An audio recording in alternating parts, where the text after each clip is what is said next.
Spice Mass Corporation presents White on the Sea, the Glow Cruise, Saturday 26 May, aboard the Brother 2. Come party with the kings of our Soca Kingdom, St. David's Monarch, Blaze, Tonic, 2 times and reigning Groovy Monarch, Dash, 2 times OECS Monarch, 2 times Road Match, 4 times and reigning Soca Monarch, Boise. Tickets cost $40 with barbecue included. Get your tickets now from the Spice Mass office at the GCNA Complex, Kirati James Boulevard. Any Spice Mass Corporation member, Mitchell's Pharmacy in Grand Dance, or call 440-0621. Boarding time 7 p.m. White on the Sea, the Glow Cruise. You must wear white. This year promises to be a spectacular affair as beauties of the Caribbean compete on one stage for the title of Miss Caribbean United. Come see contestants from the islands of Trinidad, St. Lucia, St. Kitts, Nevis, St. Vincent, Anguilla, Dominica, Venezuela, Antigua, Dominican Republic, Margarita, Barbados, and host country Grenada. It's the 2018 Miss Caribbean United pageant, Saturday, June 2nd at the Spice Basket, uniting the Caribbean through beauty.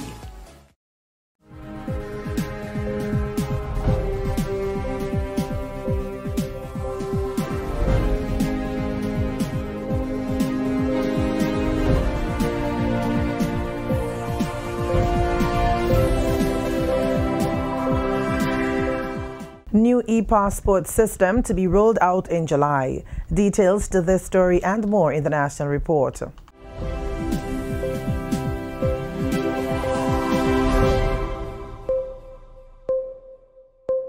Welcome back with the National Report for today, Wednesday, May 9th, 2018. I am Wendy Edmond.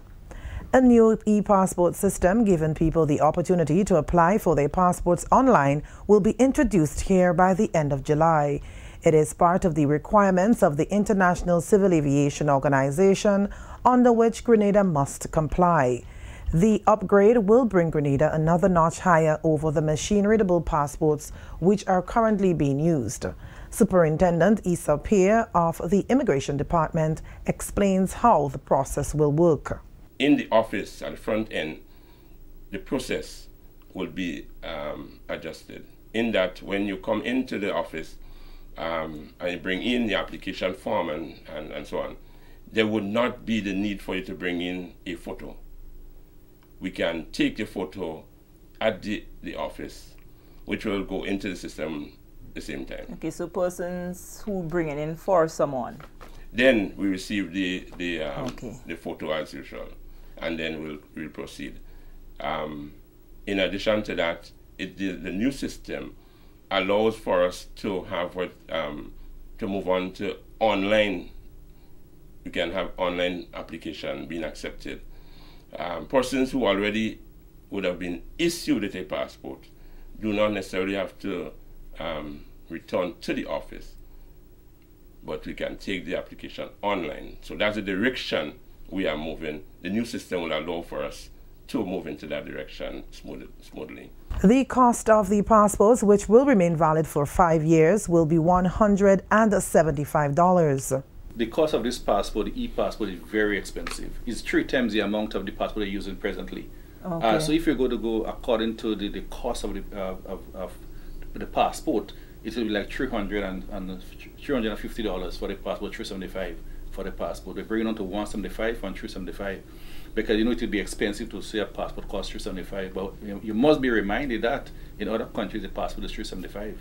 Okay. But I think it's reasonable to have it as $175, take into consideration that the software is very expensive. Inspector Leroy Joseph of the Immigration Department.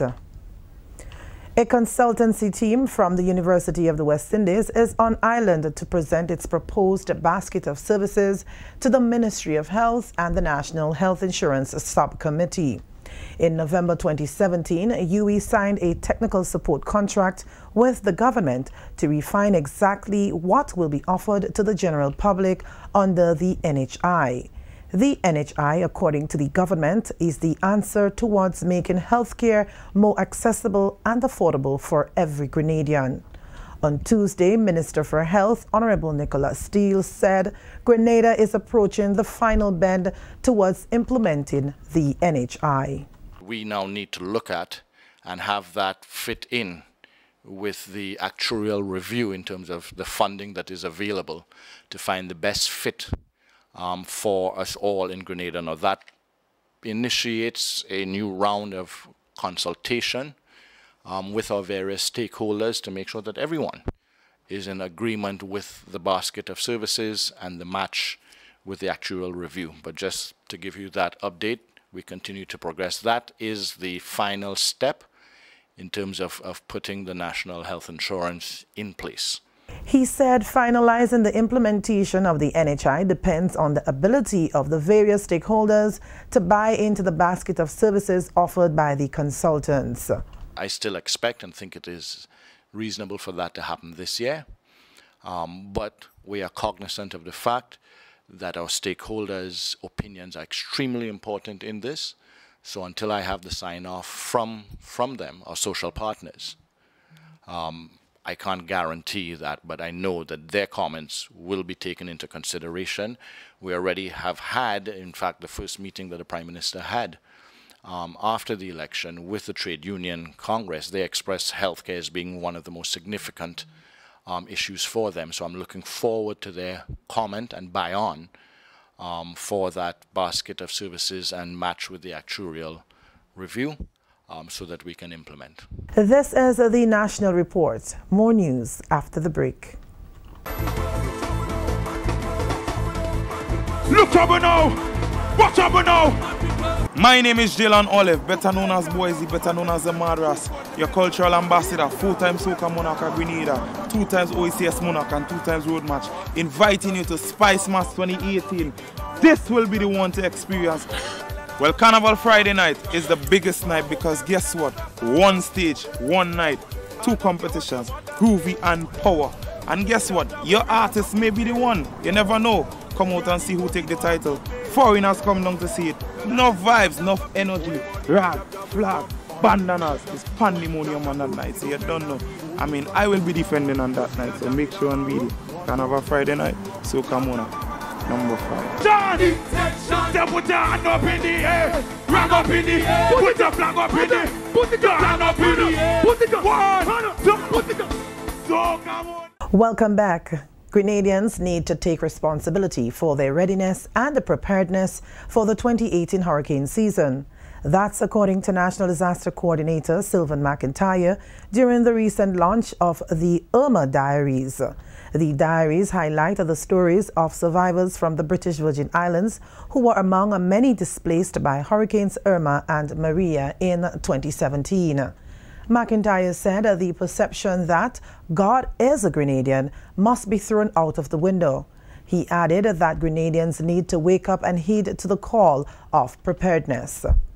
If we were thinking about going back, or the complacent attitude was seemingly stepping in, the season of 2017 said to us that we need to wake up. The night call is here, trim your lamps and let's go, because there's a call having come through what was an era where the region was almost asleep and Hurricane Ivan woke us up. And in 2017, when we were just about in our slumber again, we were awakened by Irma and Maria. This is saying something to us. We are all responsible for preparedness and readiness. And despite you would have an agency, you would have sector, you would have the government, you would have other stakeholders and so on. We have to recognize, even as the young people from YAC are driving the aspect of family disaster plans, etc., we must realize that we must take responsibility for our own readiness and preparedness. 14 storms have been named for the 2018 hurricane season, with 3 expected to become major hurricanes. According to McIntyre, Grenada was spared in 2017, but there are still lessons to be learned from the islands that were affected. 1473. You all know that area code? That's Grenada's area code.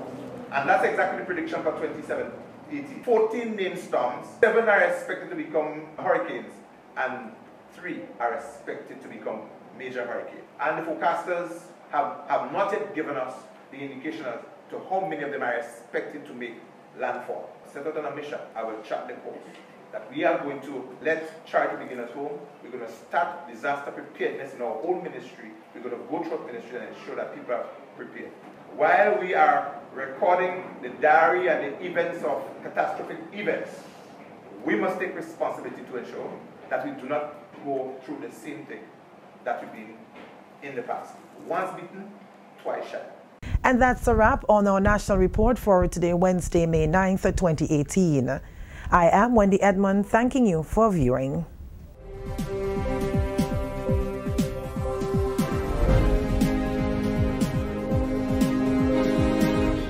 There's so much going on with the NNP, and we're just getting started. From candidate launches to contests, events, and breaking news, be in the know. Get notified first about big events and announcements. Plus, we're here to listen. We want to hear from you. Leave us a comment, tell us what's working and what's not. Like what we're doing? Let us know. The NNP is working for you. Interact with us on Facebook. Come on, Grenada, get connected. Like us on Facebook/NNP Grenada and keep moving.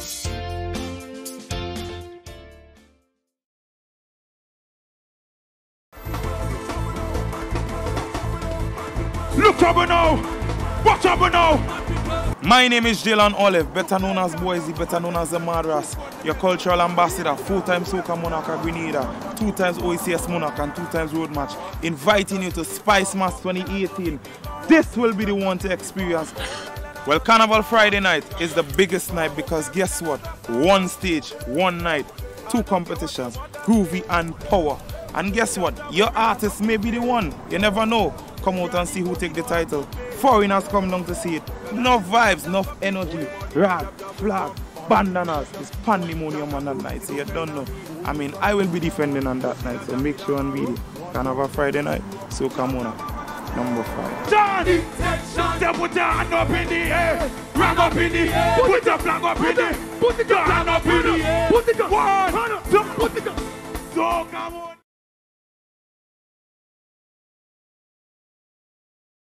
Them fellas they spend fighting. They don't have a good track record. How the hell they expect to win? Not 1 seat for them. NDC can come back at all. Not 1 seat for them. We want progress and no more scandal. Not 1 seat for them. Hear what I tell all you. When you vote in election, they let the progress continue. Not 1 seat for them. We cannot take that chance. Not 1 seat for them. Green is the insurance. Not 1 seat for them. We got to keep moving. So this election, when all you vote, let us bury Nazim. 1 come of the NNP, and just look at progress. Dr. Peter said, take a bow. My brother, you are the best. Put Nazim next to you, and there is no contest for disaster management. NNP, they cannot test. Dr. Keith, take the country, take it from out a hole. Grab the economy and put it back in control. From costume jewelry, Keith, man, you made us goal. So I have to admit, you are the best leader in the world. Not 1 seat for them. NDC can come back at all. Not 1 seat for them. We want progress and no more scandal. Not 1 seat for them. Hear what I tell all you. When you vote in election, they let the progress continue. Not 1 seat for them. We cannot take that chance. For the first time in Grenada, get ready for the Little Miss Grenada pageant. A night of beauty, elegance, talent, confidence, poise and excitement. Saturday, May 26th. Spice Basket, starting from 6 p.m. The Little Miss Grenada pageant. For the first time in Grenada, every parish will be represented, including Carriacou and Peter Martinique. For more info, go to the Little Miss Grenada Facebook page. This event is brought to you by LMG Committee. Little Miss Grenada pageant, Saturday, May 26th. Spice Basket. Tickets will be on sale very soon. Stay tuned for more info. This Mother's Day, take a step beyond the gift of flowers, cards, and candy. A big step. And Sunshine Promotions has got the perfect gift. This Mother's Day, treat mom to a night of love. Celebrating mothers, it feels good. Featuring reggae legends George Nukes and Barrett Hammond. Baby, I've got to call you out. I feel the need for you tonight. Nothing says I love you, Mom, like an incredible night of music from 2 of reggae's best. George Nukes is set to deliver his greatest hits. Don't cry. And just when when mom thinks the night is over, enter Barris, armed with the classics. Now Jack is a Mac and he comes around every Monday. Mom could not ask for more, so be at the National Stadium for an awesome night under the stars. Tickets are going fast. Get yours now from all advertised box offices. $75 while they last, $100 after, or pay more at the gate. A night of love, celebrating mothers. It feels good. Featuring George Nukes and Barris Hammond. It's a night The fit Royal for Grenada a Police queen. Force presents Your Ecstatic 3. A night of elegance, talent, intelligence, laughter, fun, entertainment, and refreshments as the men and women of the 4 clubs, along with Her Majesty's Prison, challenge each other for the King and Queen title, along with bragging rights. It's a night of lyrics and entertaining calypsos as the Police Monarch will be crowned Friday, 1st June, Grenada Trade Center, 7 p.m. Tickets cost $30 and you can win fantastic door prizes. Ecstatic 3, Friday, June 1st. Grenada Trade Center. This ad sponsored by Huggins. You're listening to Hard Talk Grenada via www.hardtalkgrenada.com.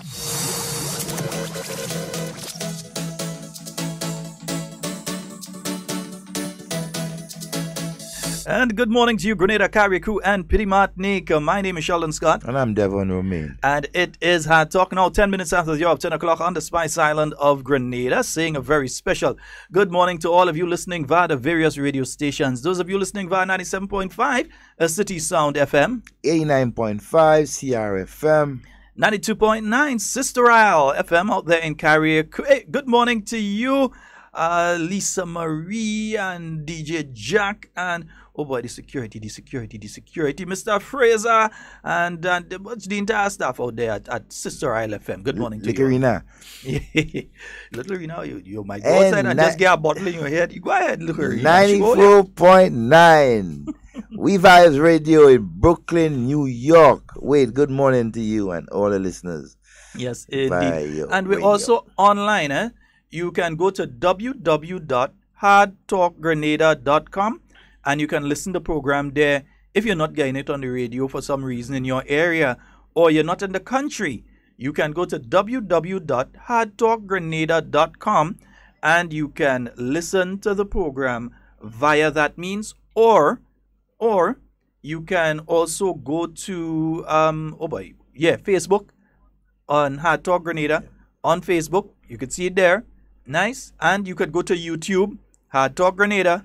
On YouTube, yes, we broadcast live via YouTube. Yeah, you can pull it up on your TV and thing and all that thing. Yeah, nice. Yeah, so we broadcast there as well. So you have various online links. You can check the Noise Radio website as well.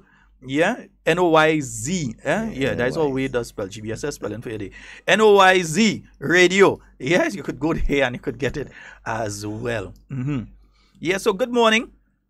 Once again, to all of you on the live this morning. Yeah, see you all coming on in your numbers. Remember to like and share the live. Good morning to you, Kendall. I hope you're having a wonderful morning this morning. Brenda, morning. Yeah, Terry, good morning to you. And Kim and Rosalind, Denise, Andra, Shauna. Hey, Shauna, what's up? Donnie, Kenrick, Chad, Nazi B. Hey, Joel, morning, bro. All right, so I hope everyone is having a good morning. Remember though, like and share the video. Like and share the video so that we could spread the thing. Spread the thing. Nice. Share like the love. Share the share love. it. Yeah, indeed. Nice, man. Now we did that already. Yeah, we already voted green. Yeah. We already voted green. We already voted green, yeah. We should have now. We keeping green. Yeah, we passed that stage, so we deal with that one already. Let me see if we could find our next tune.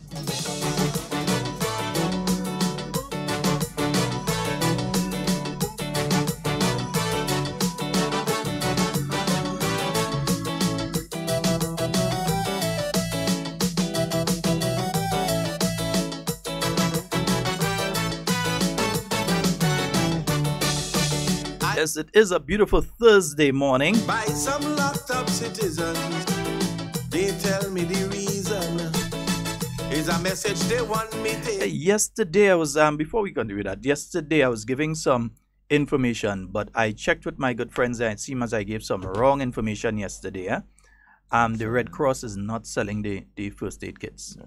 So you may have to get your first aid kits from one of the pharmacies. So you check whether it's Grenada Pharmacy, Giddens Pharmacy, whoever. Pharmacy, yeah, you would have to check the pharmacies to see if you can get the first aid kits or get a first aid kit sent down for you. But it's important that all homes have a first aid kit. Make sure that you have a first aid kit. You never know. Sometimes it could be something as simple. I mean, when I was a child, I was kind of prone to getting cuts and bruises and them kind of thing. You know, you're on outside. You're barefoot. I mean, we used to wear shoes back in them days. You're running outside and think you bust up your toe and them kind of thing, or you mash a piece of bottle and you get a bad cut. I believe you had weak knees. I believe you had weak knees. Tell the people you had weak knees. Weak knees is for the falling down part. But this part is the bust your toe because you're running so fast. And you step on a piece of bottle or a piece of iron or thing and it cut you and that sort of thing. So yeah, your mother never take a piece of soft candle and burn it on a cut yet to seal it. Well, not just a cut, to take out a picker from inside of your foot. Nah, the picker, I used to use picker and take out picker. I didn't afraid that one. Remember, you put in that thing inside the soft candle and burn it and it just poops, pop out. Or like you get a nail juke, as we say, you get a nail juke. Put some soft candle. Or you could say that in proper English, that your feet were pierced by a nail. Yeah. In other words, you get a nail juke. Straight up nail juke. Yeah, you get a nail juke and thing. And they used to, mother used to put a soft candle right on the hole and then burn it with a candle. Or sometimes no soft candle, burn it with a candle self, they burn it and then they drop the wax on it to seal it. At least I still am 2 feet, so it seemed to work. It was primarily for the water. And so you get the water. Once water get in there, it could transmit to other things, tetanus and that sort of thing. Yeah. But then, you know, the young people these days don't pay attention much to those little. But them doesn't even get nail joke. Yeah. Them don't play outside. But they have time to play outside. Them inside every minute on a phone, on a computer, and in front of the TV. Not even my glass breaking and they getting cut. Yeah, them inside. Them don't know where like to get cut. Paper cup and styrofoam containers. Yeah. That is all going on. Plating breaking with them and thing, you know.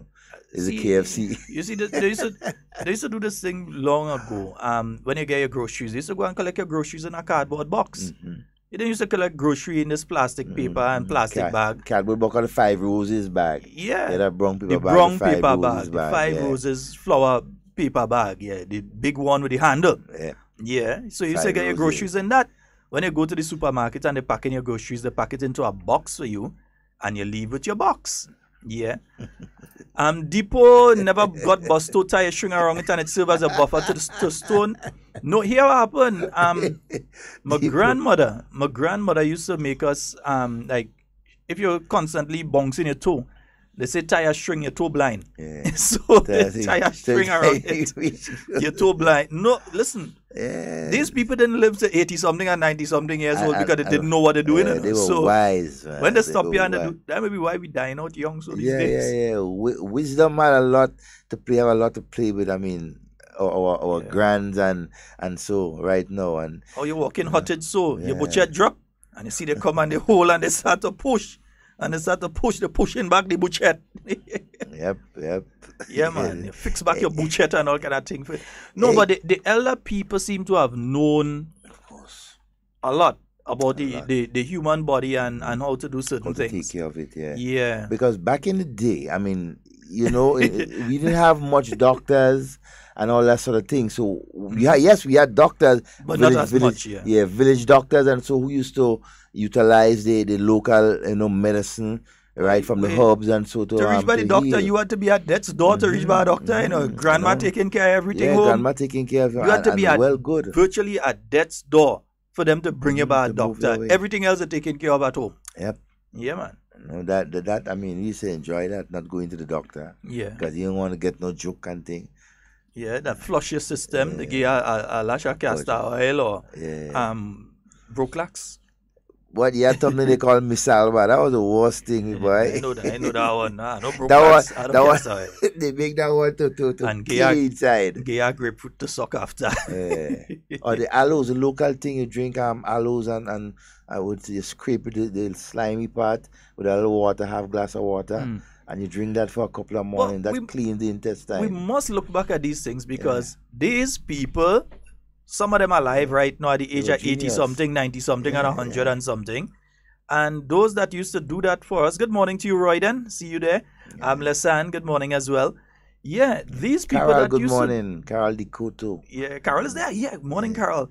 These people that used to do these things live until some ripe old ages. In fact, they do as Basdio Pandit, they live until they're dead. Yeah, they live until they're dead. Yeah, these people live to some and Not strong. when something kill them when they're dead. But not just live like that, strong as well. They were strong up until when they died.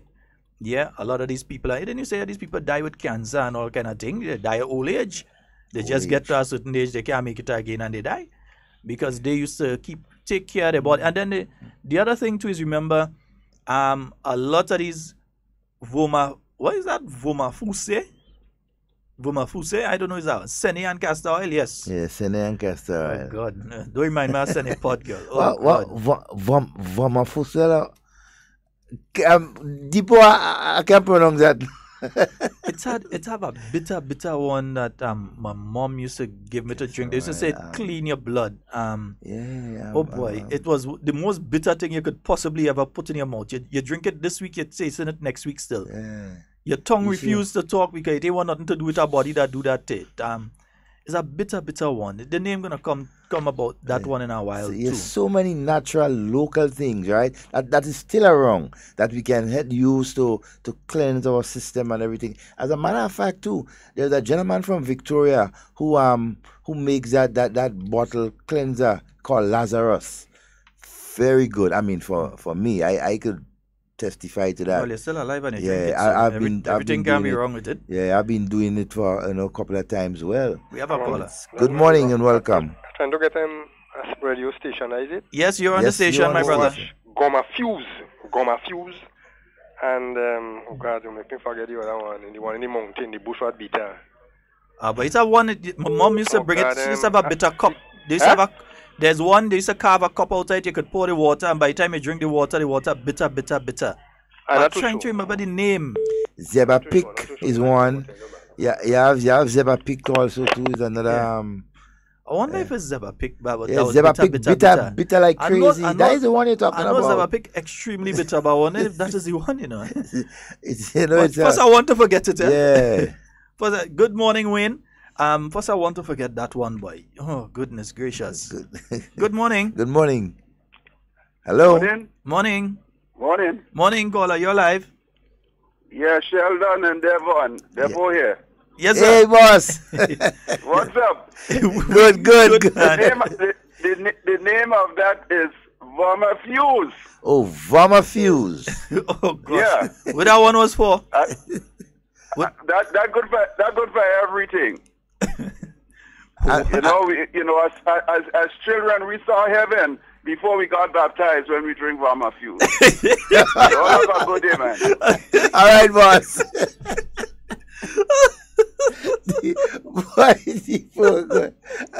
What a way to put it.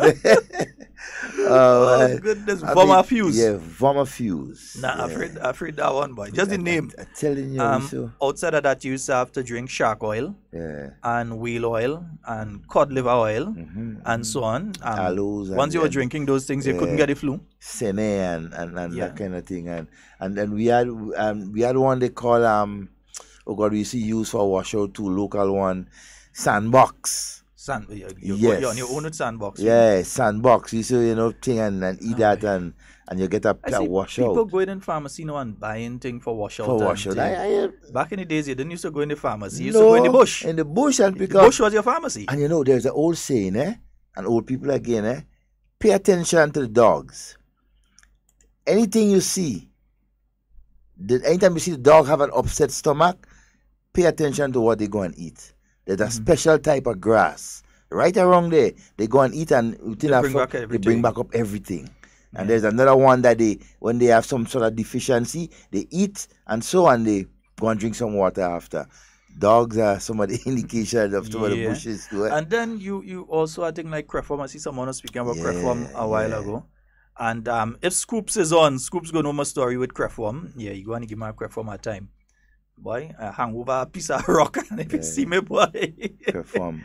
And Yeah. they had a that perform that night had me busy in Grand Mall. and boy, you talk about Grand Mall. Right in Point itself, I get some creform and some liquor and something. They say that you drink that and that will sort of protect you, cleanse you, and basically protect you. Nothing can stay down. Anytime something poisonous get inside your system or it's there, you just bring up everything. Yeah. Creform is a very these people knew what they were doing. They knew what they were doing. Exactly what they were doing. And they used charcoal and different things as well too.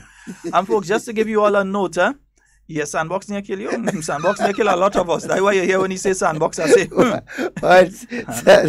Oh my God. When somebody playing greedy and they always thieving your lunch. Yeah. Grind a little sandbox and they sprinkle it on it for them. Yeah.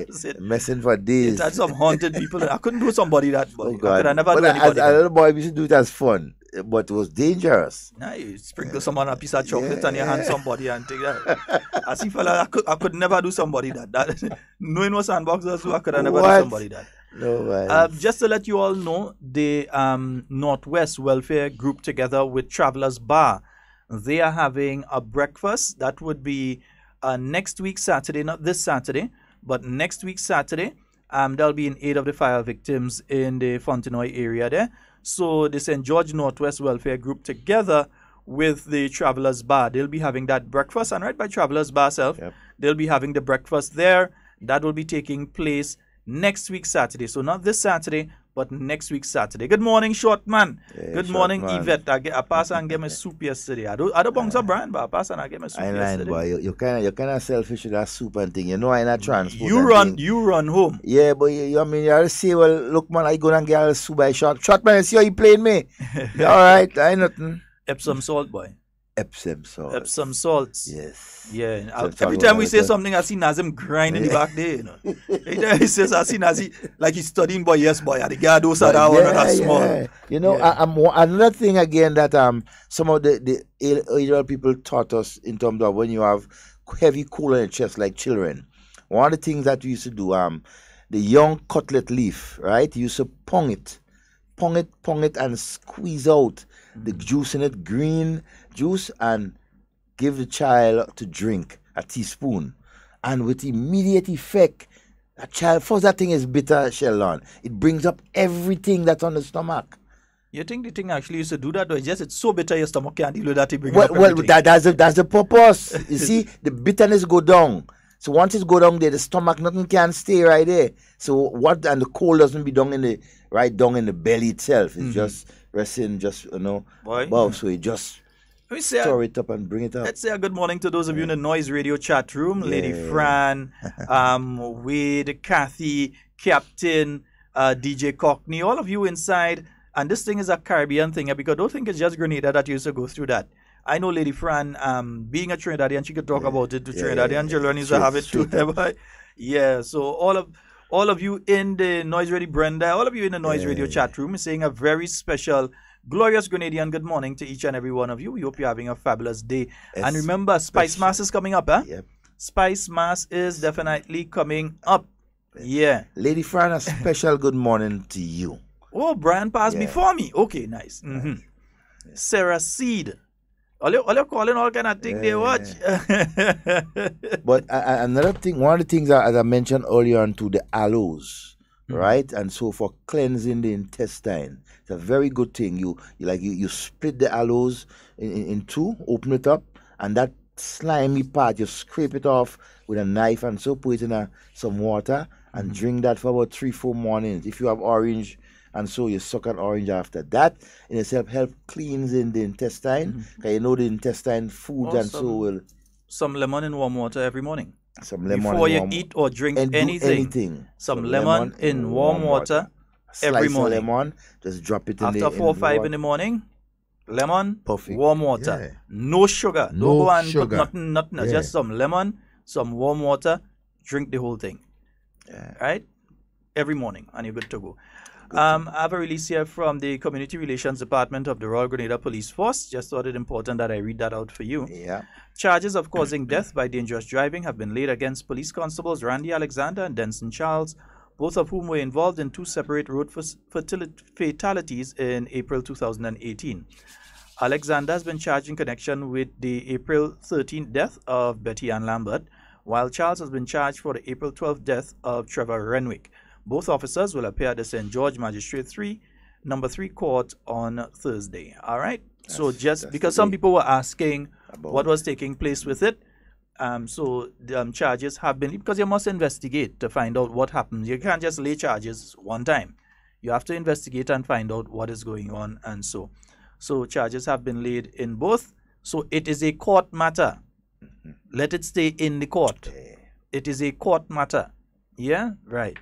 Set of people, this, that, the other. I ain't doing all of that. Let's stay in court. Also, we have to say a happy birthday today. I didn't realize the man was a Taurus too. Good morning and happy birthday to Senator the Honorable Judd Cadet. Yeah, the president of the New National Party Youth. Senator Cadet. I didn't realize he's a Taurus, man. Yeah, that's why the man had the energy and things so too. The man is a Taurus. So happy birthday to you, sir. We hope that you have a fabulous, fabulous day today. All right. Happy birthday to you, boss. Right. So Denise does the lemon thing every morning and at night. Hannah, but lemon is cucumber, scarce. ginger, and mint tea. Lemon is boy, you could barely find them thing right now. Yeah, you barely finding lemons and so on. Any citrus, anything to make juice right now. I can't find passion fruit. I can't. Yeah, my passion fruit. They lapan. Well, not lapan. You have it up on your side. Yeah, morning. Under the nutmeg tree. Under the nutmeg. Morning. You ready? I'm a bad song. You have a bad song and you ready?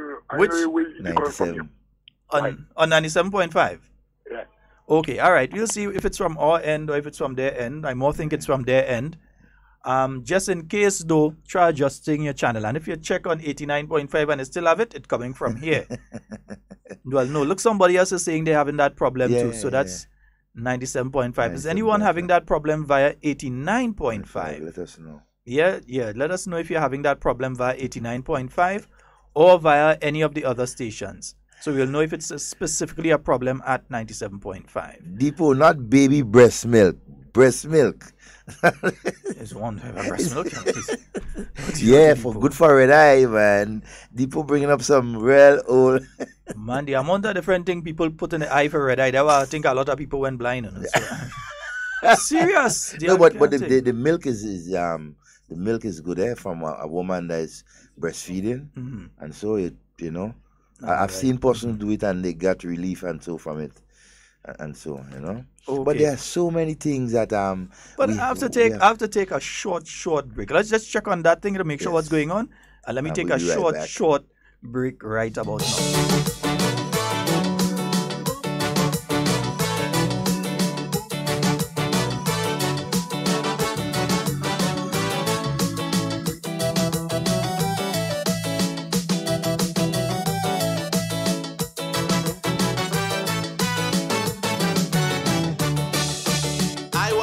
To the prison by some locked up citizens. They tell me the reason is a message they want me take out this season. They say all of us on this end for having sex with underage children, but only now we see how it affecting society. When we damage them children, we creating unstable women, causing that kind of strife. Leave victims scarred for life. So upon what we did wasn't nice. Right now we paying the price. For carnival when you spin your dice, go and give them men this advice. Tell them, forget about the young that go land them in Jonestown. Take a bitch from Talpree, old woman never kill nobody. So when you see a little picnic and she want your sample chicory, don't bother with she. That is the key to the penitentiary. If she tell you she's dirty and she sure she could pay your planting, don't bother with she. That is the key to the penitentiary. Most times is they almost talking to them, but we have to protect them little children. Stand up as a man, tell them, find a companion. But if they come in and too strong, and you're afraid you do something wrong, don't wait too long. Hit them a line in the birthday song, sing them, how old are you now?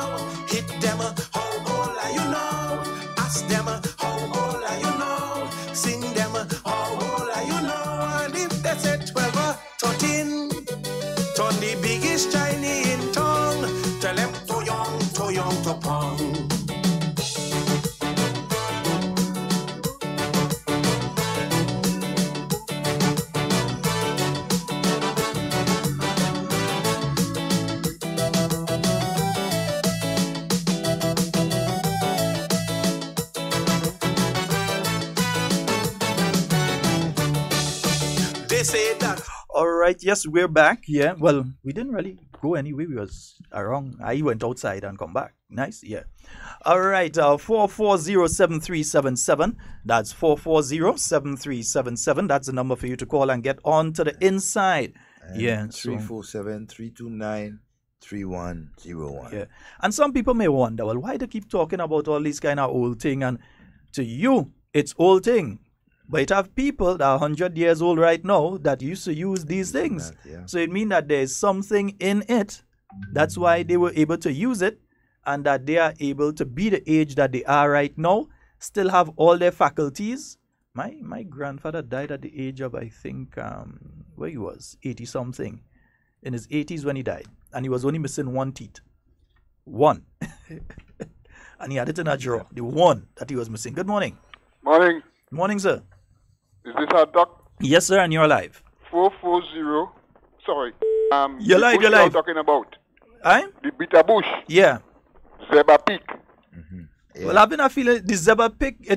There's a one that was made out of a tree bark. They used to carve it into a little kind of wooden cup, and you could pour water in. It was that zebra pig as well. No, man. Zebra Peak is a bush. I know the zebra pig bush, but there's another one I'm trying to remember the name of it because my mom used to get it on the port in Trinidad every now and again. I think sometimes not Morby. Not Morby, but it's a kind of. They used to actually carve it into the shape of a cup. And you would pour water into it, and the water would get very bitter, and you drink that every day. That one. Yeah, but the zebra pig, believe me, brother, zebra pig, your blood must clean. All right. All right, boy. Cool, brother. All right. Yeah. But zebra pig, in fact, I feel I was some zebra pig. Zebra pig bad.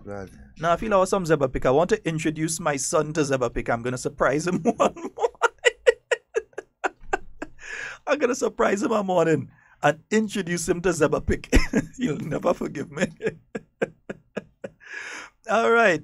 440-7377 the one day overseas. 347-329-3101. Yeah. And yesterday, I mean, I still in shock yesterday, you know. A man saying that how we try to spend all the money in the treasury because we believe we're going to lose election and all kind of thing. I trying to understand if these guys does really think when before they go and say these things, if they really believe what it is they're saying. Yeah, and they becoming more bitter and so every day, you see? Yeah, they're more bitter than zebra pig. Yeah, they're more bitter than zebra pig and so on. I see a friend of mine here. Morning, Miss Felix. And she's saying, is bitter cup tree. So it have a bitter cup tree is another one. Yeah. Okay. Yeah, I think we might have to call Delves. Delves go tell me what is what. Yeah, he does know. Yeah? Use the bottled lemon juice. You can get it at the supermarkets. I prefer if I could get the real thing. I prefer the real thing. But you have some of them in the supermarket, maybe locally bottled. Mm-hmm. Yeah, if I can get that I want no bottle. I want it from the tree. Yeah, of course. But then we have a substitute. Good morning and welcome. Good morning. Hello. Good morning. Hello. Morning. You're live, caller. Yeah, well, the top the bark of the tree you want to get is Wabandi. That's our next one again. Bobandi. Well, we know what Bobandi for. I mean. All right, my brother. You're welcome. All right, thanks. The Bobandi is a totally different thing. That one ain't bitter, but that one have a totally different use to it.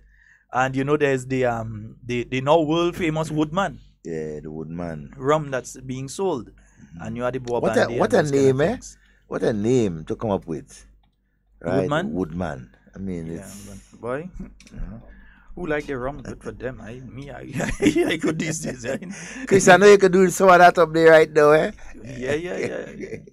It could assist the living, it can't raise the dead. Yeah, it can't raise the dead. It could assist the living, it cannot raise the dead. Yeah, even Lacroix can't raise the dead. Lacroix could only attend to the dead. Yep. You know? Yes, indeed. Hey, good morning, Sheldon. Good morning, Devon. Good morning, my friend. Good morning.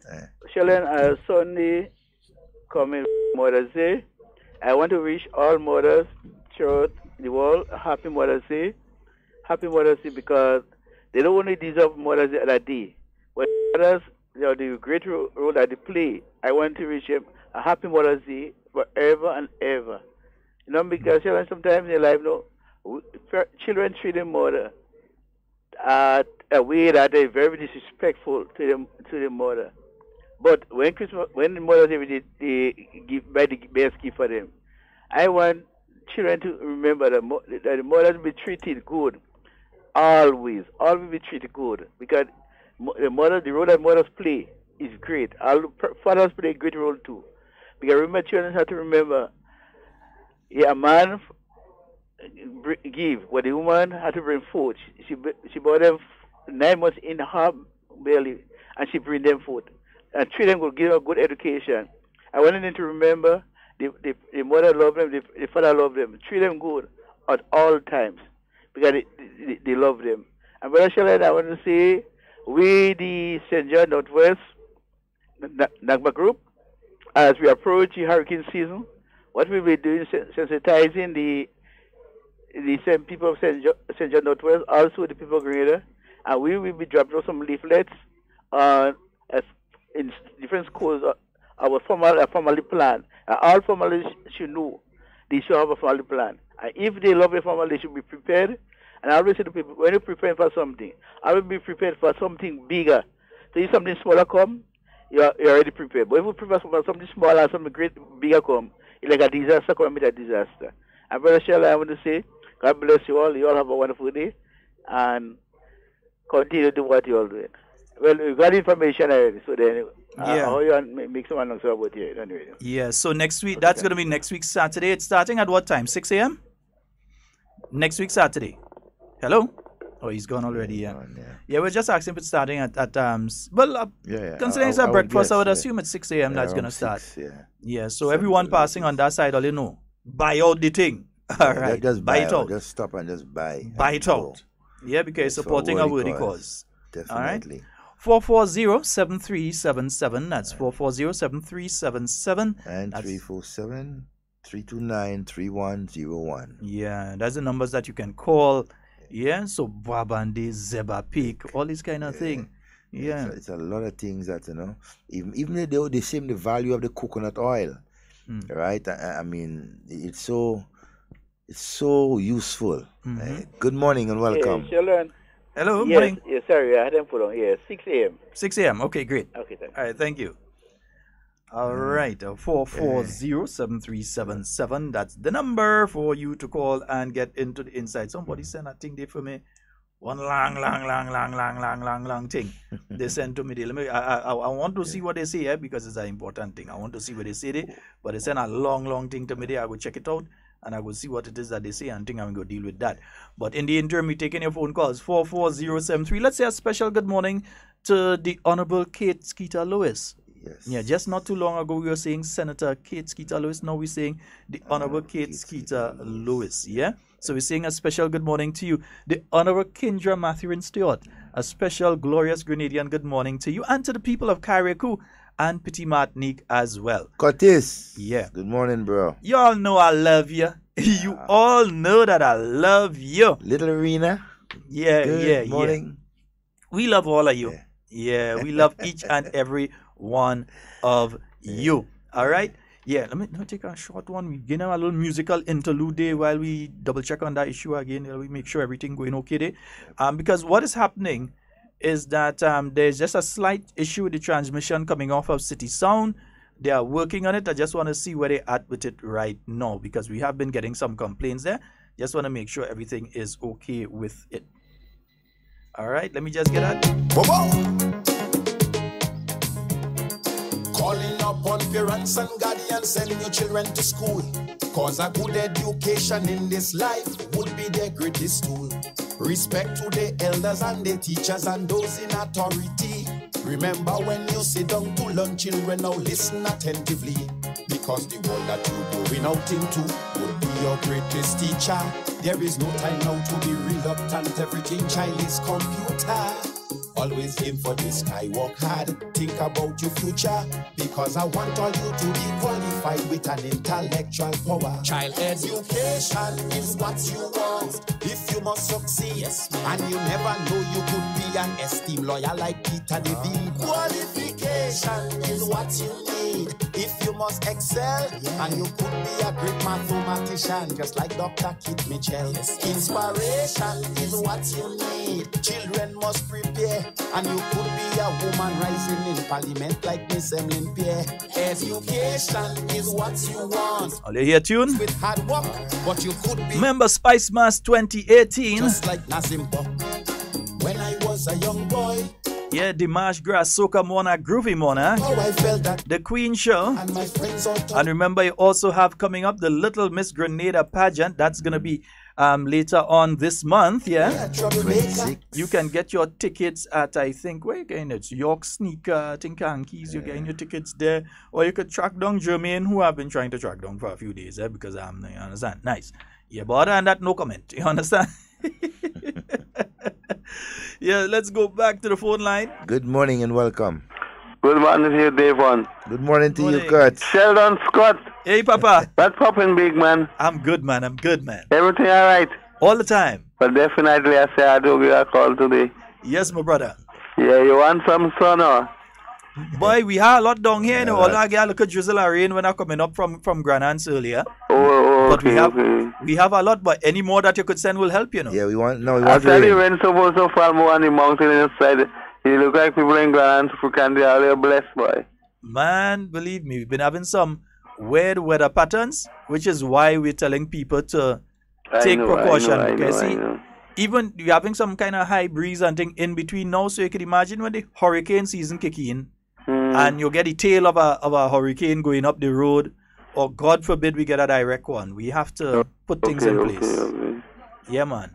And I know where you're up on the hill there, you're good to go, man. Huh? I know where you is up on the hill there, you're good to go. I'm worried for you. I'm looking to go pretty mad thing with sanitizer thing up there. Oh, yes, that is coming up. Yeah, I get a speedboat there. It takes me about 5 minutes to go up there. All right. Yeah, we live right inside of Winwood there. With a, you know that boat that's called a cigarette? Yeah. It's not cigarette, you know, but the belt tight. They'll call it a cigarette.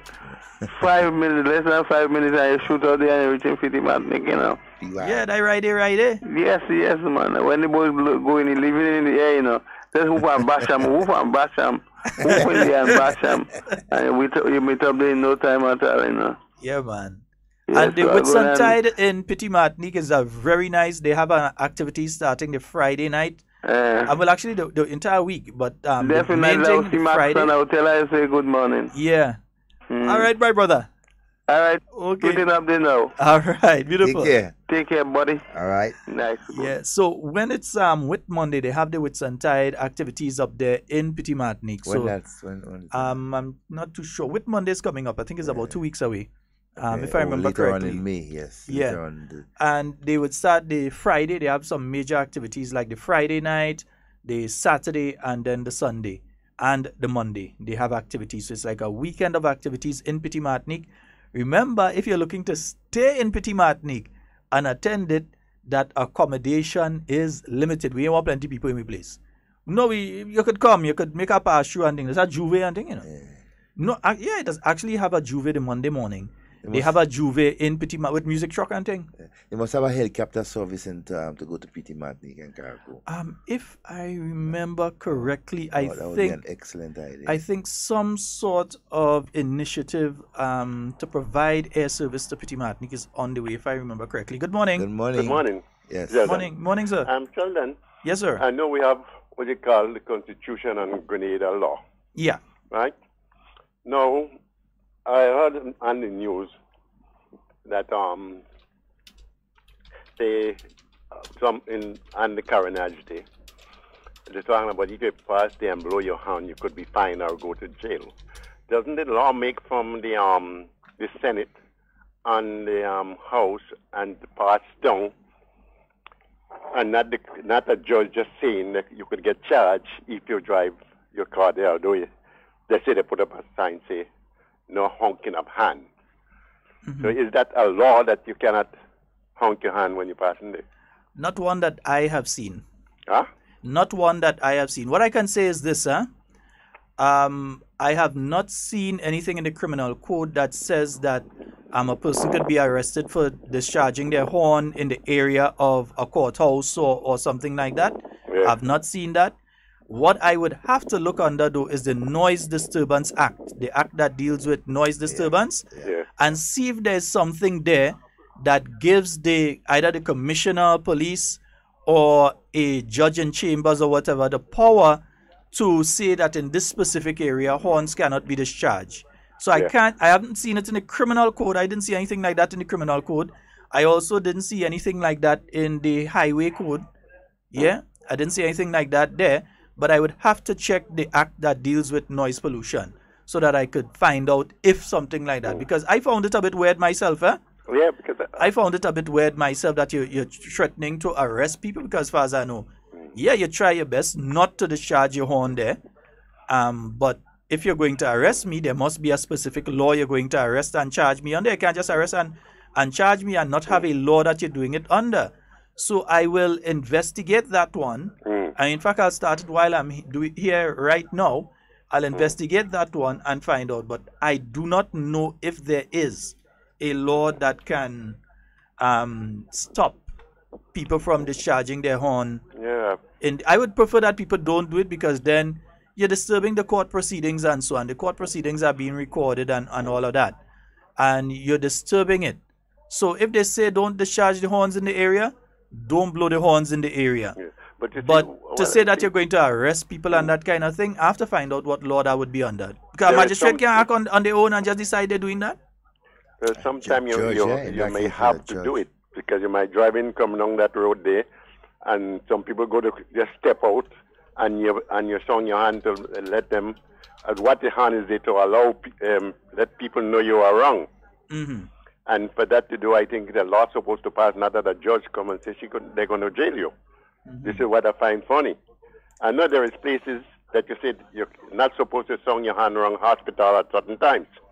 But I didn't know about a courthouse. Anyhow, well, we could find out about that and let what is really happening, all right? Definitely. All right. All right, bye. my brother.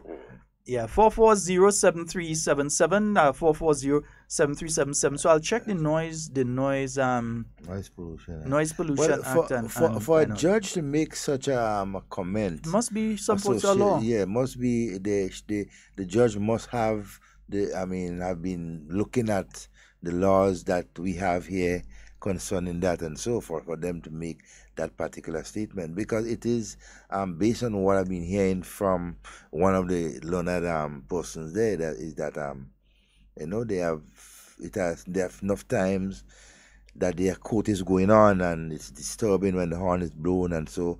But it's also noted too that the court house or that area there is not basically insulated, and so to like for song proof, and so I think that might help, in that, and showing that while you're inside there's no noise outside affect you, can be done. But let's wait and see. Let's get some more clarity on it, and once we get clarity, then we can share some more. But so yeah, because I'm looking at the noise. I'm looking at the actual law itself now, and I'm seeing that they can set up a zone and say that there can be no noise within the zone. So it is legal for them to set up a zone, but they have to name the zone. As one. What I think could happen is that the authorities could make some notices for when court is in session, and you post it up. But they do. They have the signs outside saying no tooting of horns while court is in session. If you see that they don't have right to be because somebody do it in a manner which is disturbing, repeatedly, and I suppose in that area they don't want to get passengers. Like the bus drivers. That's a very loud horn. You could be charged for that if you violate what the police order to do. They do put up the sign because like that. I believe they also put it up at the other court as well. If there's court in session, they ask you to. So then something could be done, but not, So under the Noise Act, the Noise Control Act, yes, well, they can need consulting to know exactly what stands you're taking. Yeah, so it's not in the criminal code, or you wouldn't see it under the vehicle thing, but you see it under the Noise Control Act. Yeah? Okay, all right, my brother. Yeah, so under the Noise Control Act, because there is even a section there that deals with noise close to hospitals, schools, that sort of thing. but it speaks, no person shall operate a loudspeaker or musical instrument within the compound or near to a hospital, health center, clinic, or any premises, either ordinarily or occasionally as a daycare center for young children, within the compound or near to a school during school hours or school, in such a manner that the level of noise given off from that loudspeaker or musical instrument unreasonably disturbs any person in the hospital, health center, clinic, daycare, etc., etc., etc., etc. But that one is in relation to musical instruments. But there is a section there that deals they can set certain zones. So legally, they can set particular area of the carnage as a zone during which you cannot make any noise. So you can't go blowing horn because you see two passengers been in the corner by the courthouse, so you're trying to blow to get their attention and that kind of thing. Next thing you find yourself brought before the same magistrate and charged. Judge, not the magistrate. Well, judge. Judge that operates there. Right. So next thing, whichever one of them is. Next thing you find yourself inside. You don't want to go in front of a judge. You want to end up there. No. Because then it's after they say don't do it, you do it, and then you end up in front of them. Exactly. So, I know you have some persons that will hear that and think, and they will still go and do it. Yeah. I mean, just for I don't know, some of us, but let's hope that it's something that we need to pay attention to, right? Get more information as a people, but especially drivers and so. Vehicle owners operating around that area, and so be mindful of something like that. I see the sign because there always be a sign in front of there. Once court is in session, there is a sign, a wooden sign, there. Good morning and welcome. Yes, good morning to you, sir. Good morning. And good morning to your co-host. Good morning, my friend. I listening to this conversation on the tooting of horn and the blowing of horn as compared to the noise pollution. Well, one thing is going in mind there now. It seems to me that there is a battle on between the law and the civilian. And that gap to me is likely to widen. Reasons? We're making laws and not enforcing laws, one. But we're making laws and we want the law to discipline people, instead of sitting with people and interacting. Even though you have the law, the most effective way of getting the law worked is to sit with people and have an interaction, a socio-interaction. Because I look at a running battle between the police and the civilian as it relates to where you could pick up a passenger, where you cannot pick up a passenger. Sometimes I say to people, why are you standing here? And you know the police doesn't want people to pick up people here. And look at the chaos you're causing on the hill there, But to me, it's a provocation. And so what you're going to do, you make another law to deal with that particular situation. And it goes on and on and on. But the interaction between the law officers and the people, it is not rich. And so that is where the problem is. So we're not doing this thing because we don't know the law, but we're doing that to provoke the police or provoke the system. Look, you're succeeding getting Mr. Fields off the bench as related to the traffic court. And that was done deliberately to get him off. So I believe what we need to do whilst we have the laws, we need to sit with people and talk, friendly discussion, and to bend them that way instead of doing another law and it still isn't going to work. How about that? All right. Have a great day. Okay. All right, you. my friend. All right. My thing is this, though. If you're seeing the notice, it's an official notice, and it's outside and it says no tooting of horns, I can't see the reason that you would want to have to toot a horn. You see a friend, you wave them, you flash them, your lights or something, and you go. But you call them out. And it's only during the period when court is in session. It's not like a permanent thing that you could never make noise in that area. It's when court is in session. And court usually be in session from around 9, until perhaps 1, 2. Because all persons involved need to hear clearly what is being said in the courtroom. When evidence is being given, the persons involved, whether they have jurors or whether it's the judge or whether it's even the plaintiff, whoever it is, they need to hear clearly what people are saying when they're giving evidence. And if you have a horn going off at that point in time, it might throw it off. The only exception, according to the Noise Control Act that I've just been through there, I'm looking at it still, the only exclusion, fire trucks, ambulances on the way to emergency. Yeah. That's the only exclusion from this.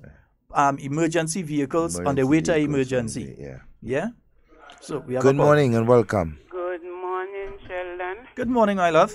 I'm listening you, but you're coming in, break up. I don't know why. 97.5? My partner calling from Cali. Cali, try 89.5 instead. 89.5. Yeah, some work is taking place on 97.5, so try 89.5. 89.5. You're listening on that one? Yeah. You can listen on either 97.5 or 89.5. 5. Yeah. So you could try both of them and see which one works better for you. 97.5 or 89.5. Okay then. Okay, my love. 89.5. Okay. Yeah. All right. They are hearing me talking in the background, so I know you go hear it. Yeah, folks, you could always switch in and between. Yeah? Oh, Hannah, you kind of selfish so with them plum and thing. No, keep your plum. I don't want. Have a whole bunch of plum there. You say you go drop a plastic bag for a nigga. I mean, come on. A good friend of mine telling me he think it's in the traffic law as well. So Section 68. So let me to go and do more research again while I'm on air, man. Oh, it's so let me see Traffic Act. I'll check that one as well. And it's so important, as a people, we must be mindful of some of the amendments and the laws that affect us, right? We tend to not pay attention to a lot of things until something happens to us. We can spend at least, right, a half an hour, 15 minutes, 30 minutes per week in just trying to find out how some of the laws affect us in Grenada. Good morning and welcome. Hello. Good morning. Oh dear, that person got off. That's not us. Yeah, you know, as a people, you know, put our hands on some of the traffic laws, the laws of Grenada, right?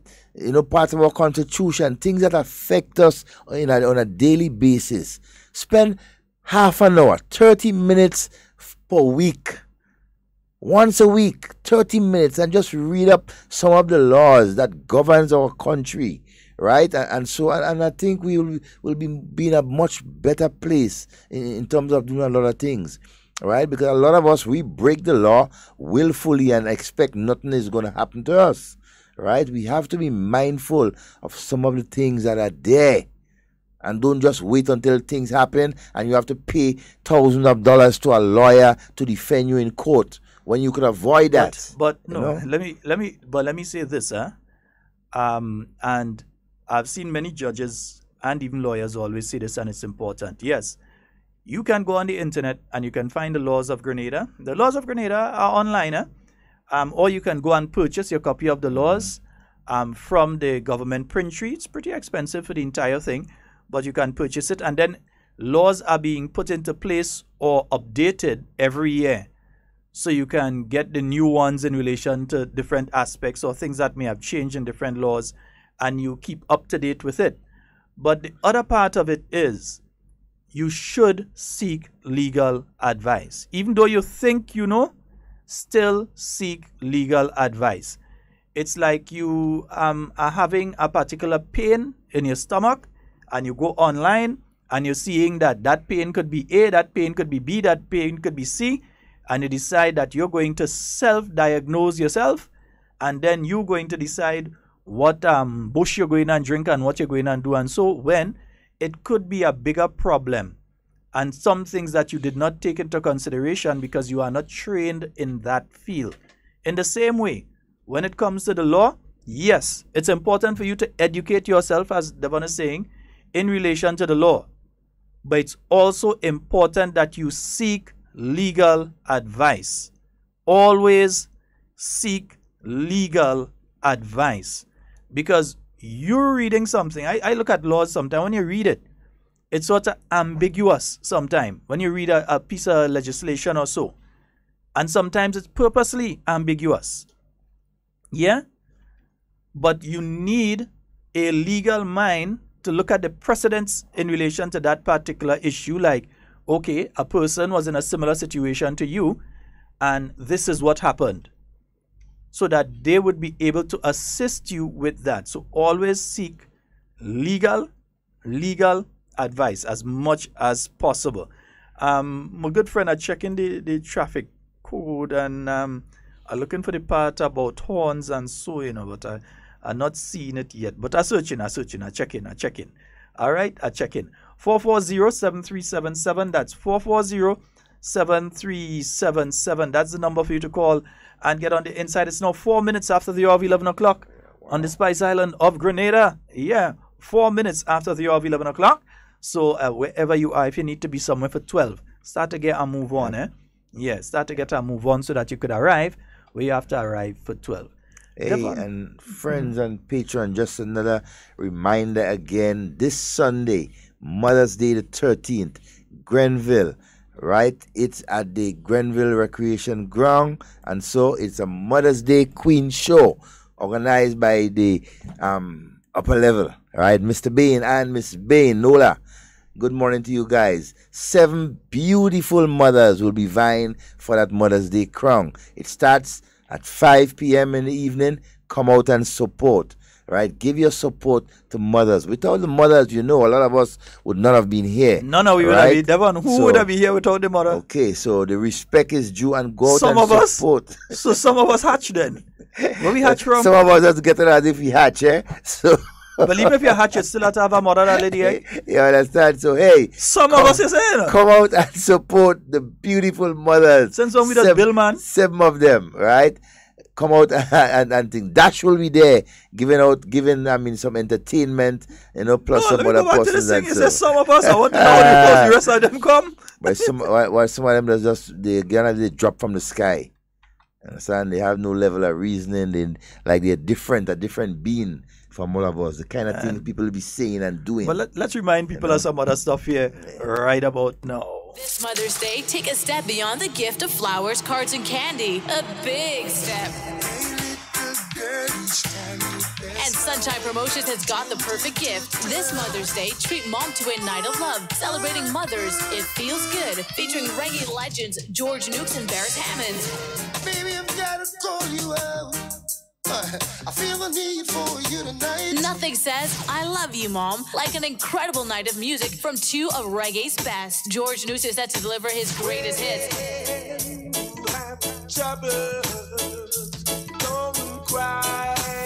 And just when Mom thinks the night is over, enter Barris, armed with the classics. Now Jack is the Mac and he comes around every Monday. Mom could not ask for more. So be at the National Stadium for an awesome night under the stars. Tickets are going fast. Get yours now from all advertised box offices. $75 while they last, $100 after, or pay more at the gate. A night of love, celebrating mothers. It feels good. Featuring George Nukes and Barris Hammond. It's a night fit for a first time in Grenada.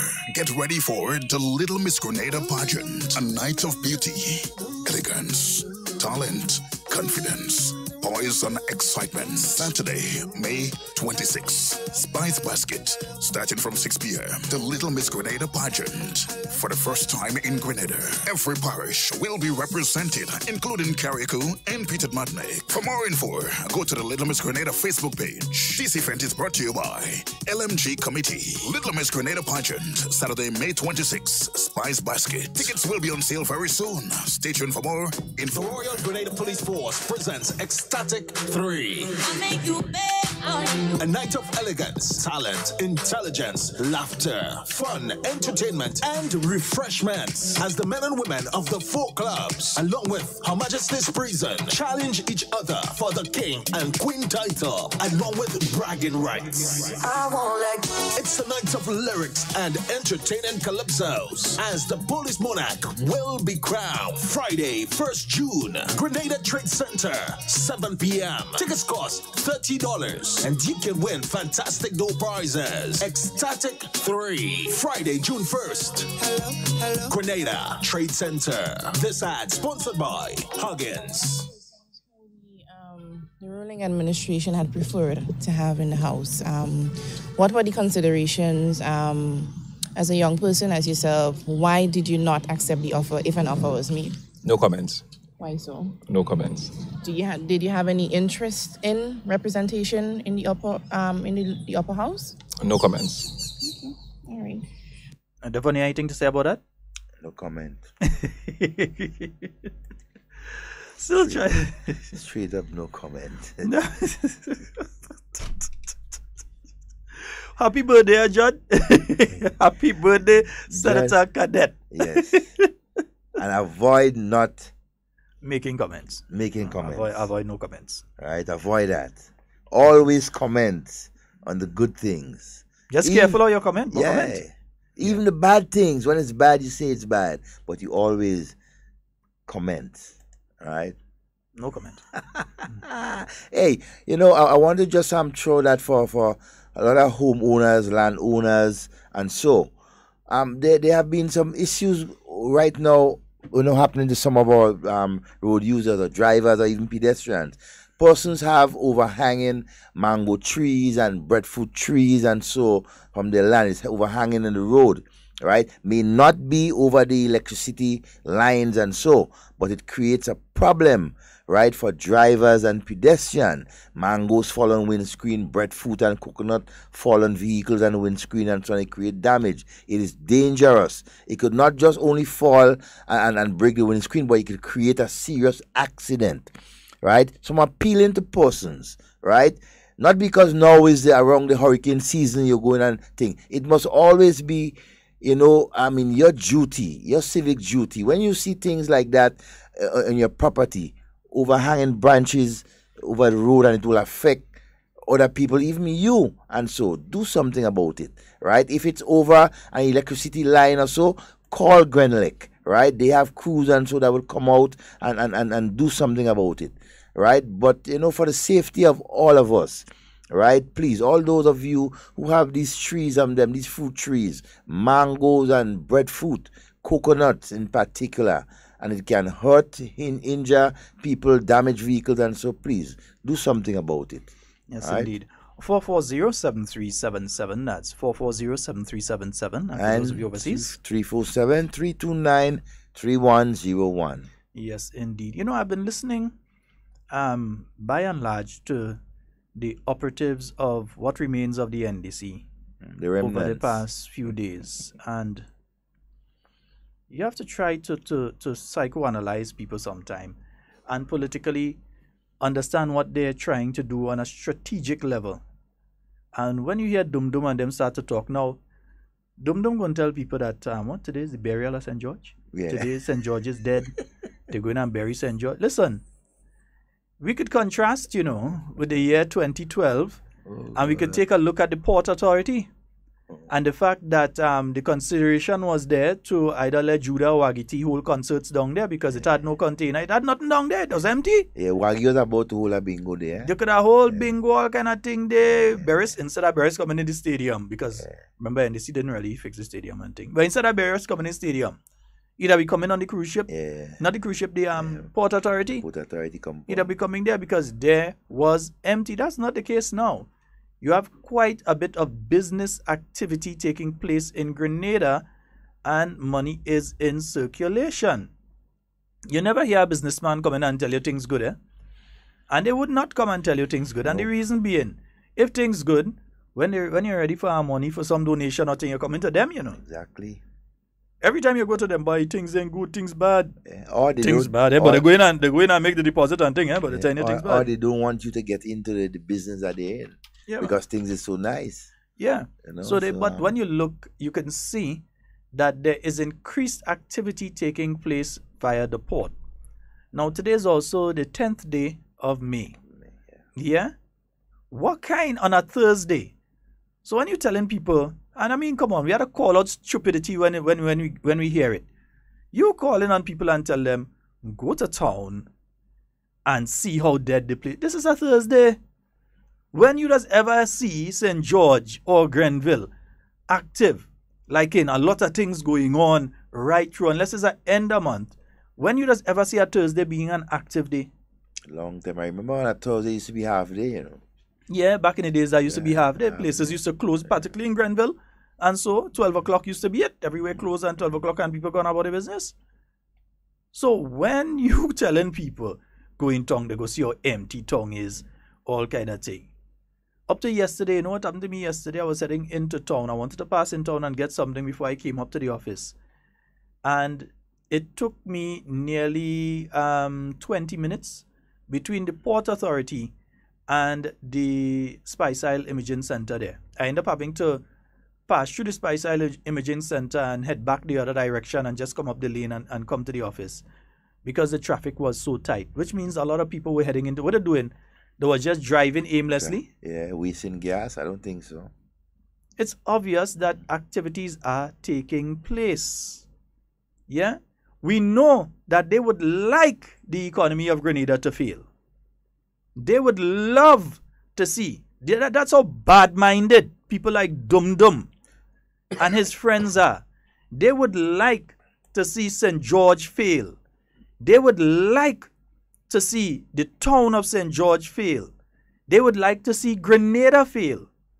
Because in their mind, they believe that if things bad, or at least if people believe that things bad, that at the end of the day, it's going to somehow propel them into some position of power. That's what they think. Yeah? Thursdays is the slowest day you could possibly find in Grenada, and that's how it's been traditionally. But if you're not from town, or you're not from Grenada, or you're not from, you don't hang around and you don't go in town, and you wouldn't know that. If all you have is mouth, and just like to talk and mouth off, you wouldn't know that. But that's traditionally been Grenada.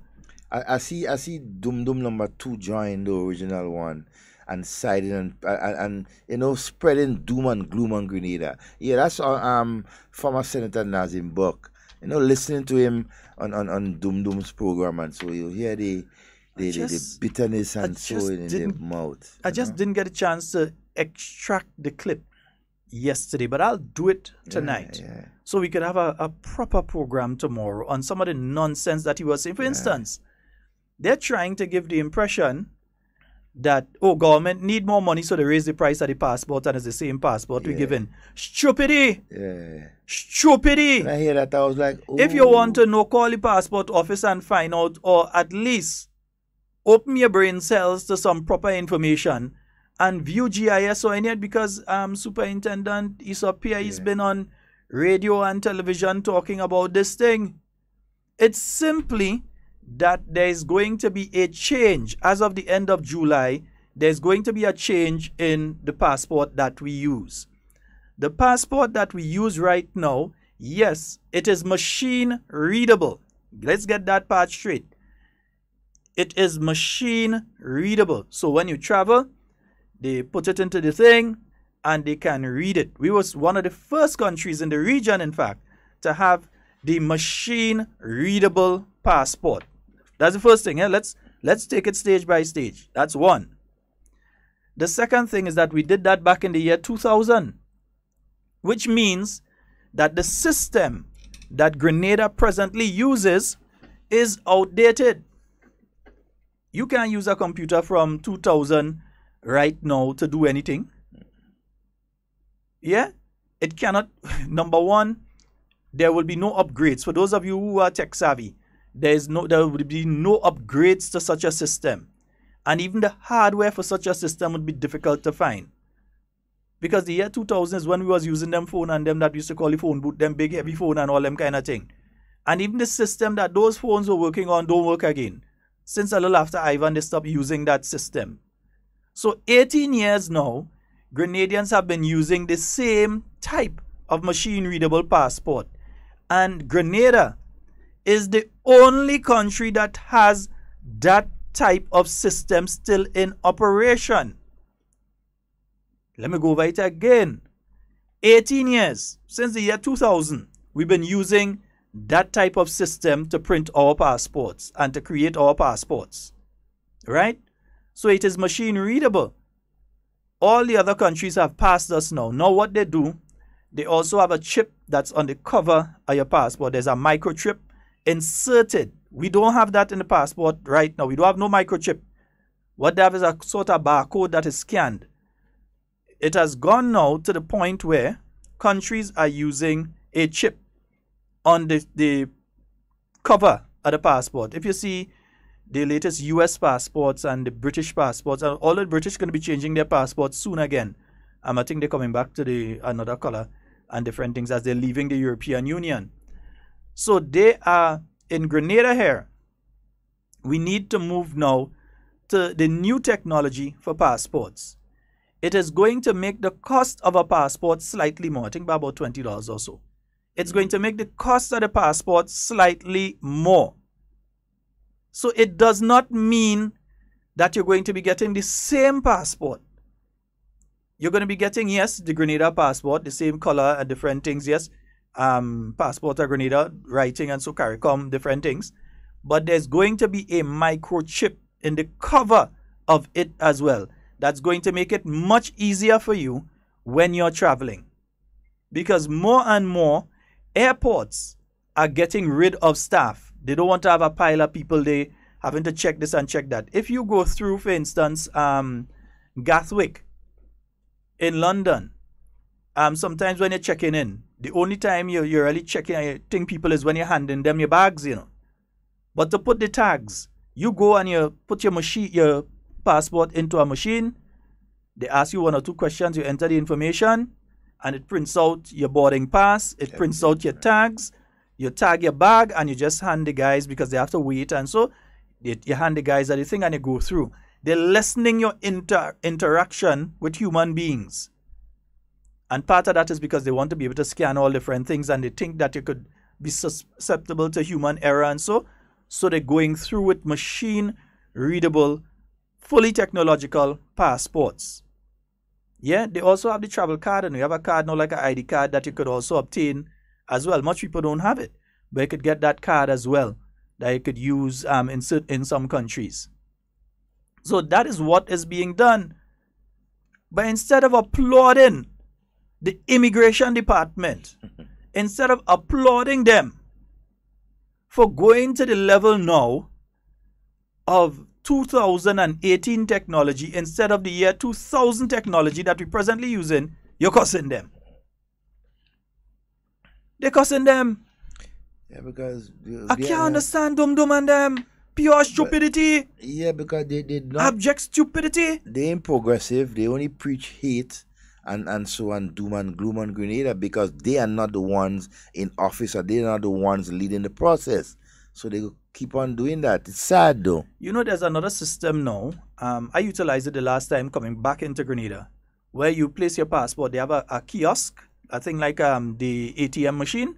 You come, you put your passport in, and you stare directly at a camera. The camera scan. They say, yes, that is Sheldon Scott for real. Yeah. And it processes you there. So it shortens the amount of time that you have to spend in the airport, boarding a plane, or when you come off the plane to go through and collect your bags and so on. It lessens the amount of time that you have to spend doing those things. And that is what, no, Hannah, you have to go and bring some ginger tea for me. It lessens the amount of time that you have to spend in the airport and this sort of thing. And what is wrong with that? That's what we're getting. Look, a friend of mine is telling me now, all the ATM cards, yes, the ATM cards are also being done now with that same microchip technology. Yep. I think First Caribbean has gone that direction already. I think Scotiabank is going that direction. All of the companies. What we have now, that technology dates back to the late 90s and the year 2000 when it comes to ATM cards as well. So they are upgrading those things. So what is the problem? What's the problem with that? We have a caller. Good morning and welcome. Hello. Good morning. Hello. Good morning. Morning. Morning, Sheldon. How are you today? I am great.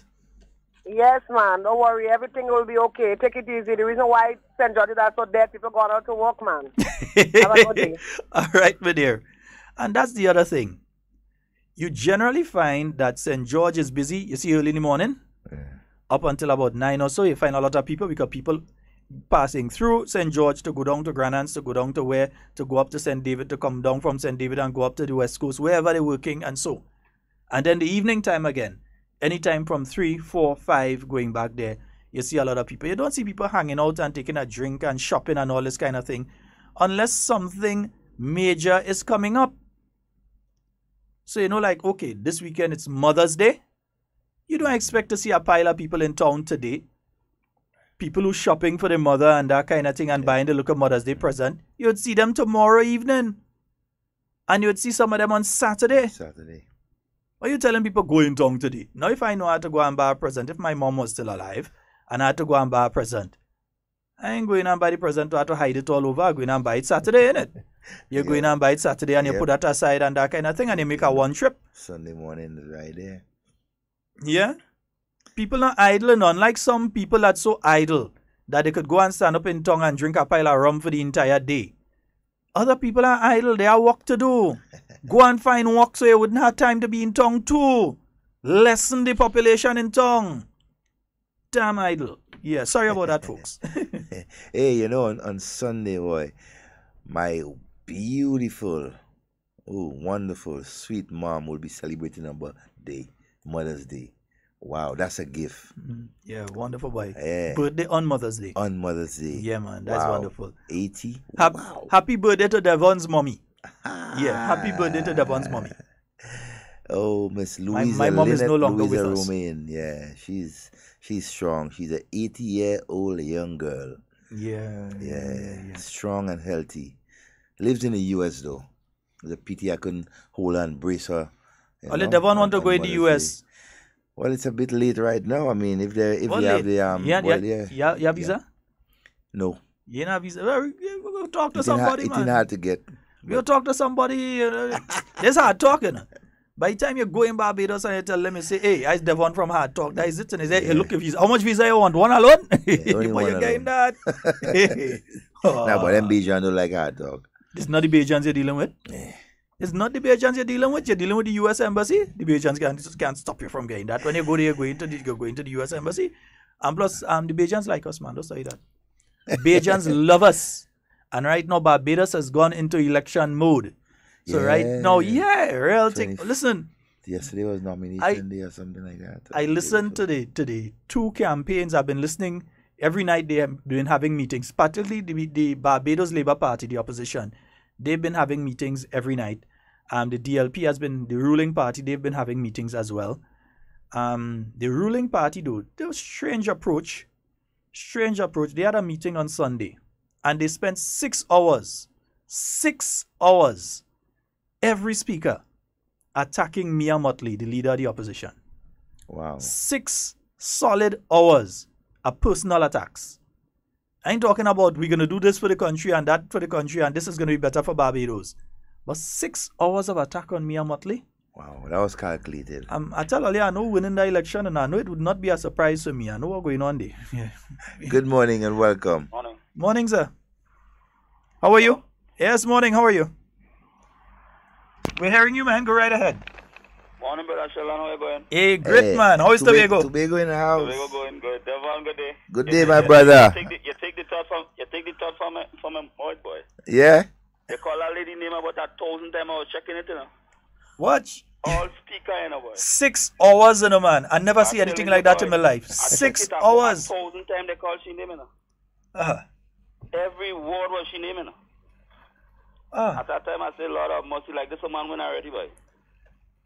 What? The only thing they didn't accuse her of is being a member of their party, you know. Yeah, that's right. That's the only thing they didn't accuse her of. I find she have a lot of support. It seemed like she will win the election. I ain't saying not. All I'm saying is I know who go win. I could see it. You could say it, yeah. I could see it. Because I'm following it and I've seen how she operating and I see how the people loving her. And I'm watching all she movements because I day home on the bed and I'm watching everything. I'm checking from story to story. You understand what I'm saying? Sheldon, with that same thing with the and the coronage day with the magistrate court or wherever they have on the coronage day. You know, one thing I noticed when I was over there a couple weeks ago, I noticed that they had a sign close to the building, but at least they didn't have it like. You see when you come down to swing down by down where the court is there? Yeah. Didn't have it on the top there and then have it further out like by the port.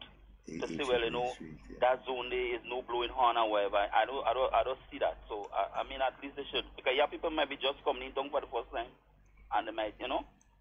Yeah. So I don't know. They have to look into that same thing. The thing I know is, that thing, I think the most, I think the block of the whole area. They doesn't have no vehicle passing the way where the court is in town. That one notice down here. I don't know if that could happen in the Carnage, because the Carnage is a kind of. It's a main artery, so it won't be able to shut down. You know, but that's what I noticed down here. Down here we have to block it off. Nobody can drive up and around the court when the court in session. When the court out of session, they move all the bars on them, and then people pass you. Yeah. So I listen you all, man. But one thing I want to say, you and Devon, all in follow that one yet. I was listening something on Mikey Live where they say they was punishing them fellas and them who went down in Command Park and make a statement there. I was listening this morning, but I didn't get a real gist of it. Because trying to follow so much punishing them that I end up missing Mikey because something more important came up. And they were saying that they bashed them because they didn't have no right to go there and make no statement or whatever. I don't know. They was calling. They might not follow get all picked up here. All I could tell you is that it have a lot of confusion within the NDC. Yeah, that there are various camps and factions within the NDC. Yeah. And the youth arm having that press conference without the knowledge of the party and without the knowledge of even the PRO of the party, and then soon to be followed by the political leader having to return to his vomit, that's what you say, Devon, and end up on Dum Dum's program to go and try and give the impression that he's still in charge. That alone should tell every Grenadian real confusion inside that place. That's Devon good partner, boy. Yeah. Devon, he just go on the phone like if he talking to somebody. That's Devon partner. All right, my brother. So I listen you all, and you know, I want to say good morning to Mr. George. I him this morning, I calling this morning, Mr. George. Yeah. I big up everybody and Tyrell and them and the Tomela and thing. Them my boys and them down there. All right, brother. Yeah, I want to big up everybody in Grenada, man. All Martin and V and them down in Grenada down there, you know. Them boys them 1-2 and so much people to call. I can't call. Major. Major does always tell me, listen me from Tobago. Major, man. Major and the boys. All right. Yeah, all the best. Okay, all right, brother. my friend. All right. Yes, indeed. Major. Man in. Yeah. So, but Devon, it's amazing. I mean, simple issue like that with the passport and trying to make it into a kind of thing like, oh, Grenada about to crumble and problems and raise it. When you're desperate, they're real desperate, you know. And they don't have issues too. You see, everything. So you're telling me additional $20 for an upgraded form of passport to finally bring Grenada into line with what everybody else is using. And government or the immigration department wrong for doing that. You should be praising the guys down there. The guys and ladies down there. You should be praising Superintendent P and the others down there. Yeah, man. They are not progressive. They just... You know, Yeah. Good morning and welcome. Good morning. Hello. My name is Mr. Scott and Mr. Romain. You have to speak up a bit for us, please. Sheldon Scott, about the thing he's trying to remember. Mm-hmm. The beta thing is gum of aloes. Gum of aloes. That is another one again. Yeah, that's a separate one to the one I was talking about. That's a separate one again. That's our next one. Gum of aloes. Yeah. All right, my love. And then you have a next one, the Sene too, Sene. Senepod, yeah. Yeah, the Senepod. Mm-hmm.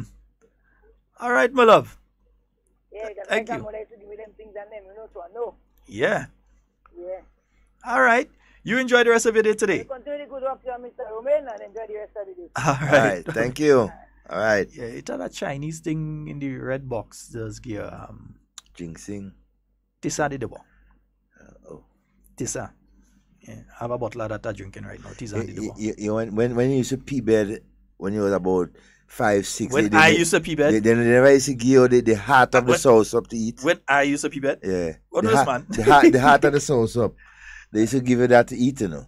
Mm-hmm. And they said that'll help you, you know, stop. They didn't have to give me to eat. I used to eat everything on the sauce up. The only thing I didn't used to eat was the skin and seed. Well, the seed and stuff, sometimes if you're supposed to be chew it up, you know. In fact, I think I overdid it because for about 4 to 5 years, I didn't used to use Milo or no kind of chocolate. Every morning was soursop tea I used to drink. Yeah. Every single morning, soursop tea. I think that's why part of the reason I doesn't get sick and these kind of things easily. Well, maybe I need to start back doing that because I find these days when flu and thing pass, yeah. So I had to start using that. Yeah. All right. You gotta stop eating the meat and things too. The flesh. Not in the flesh. I ain't think that on do it. 4407377. That's the number. I dreamed that last night. 4407377. That's the number for you to call and get onto the inside of today's program. No depot. We didn't know that. Mia Motley's mom is from St. Paul's. St. Paul's, Grenada. Okay. It was the Motley's who arranged. Her godfather arranged for Angel Harps completion of Bright Out of Darkness. Okay. So Mia Motley, the opposition leader there, she has a Grenada connection. Oh my God. Okay, so her mom is from St. Paul's. From St. Paul's. All right. Wow. All right. Yeah. That is history. We have a caller. Good morning and welcome. Good morning, Devon, and good morning, Mr. Scott. Good morning. I can hear you. You're very low, but it's very windy over here. Mr. Scott, were you talking about the passport? May I carry on? Yeah, go ahead. Yeah. Were you talking about the passport? When I went to the UK, just come back the beginning of the month, beginning of this year, when I went to my passport, there was no immigration there to check your passport. There's no immigration there.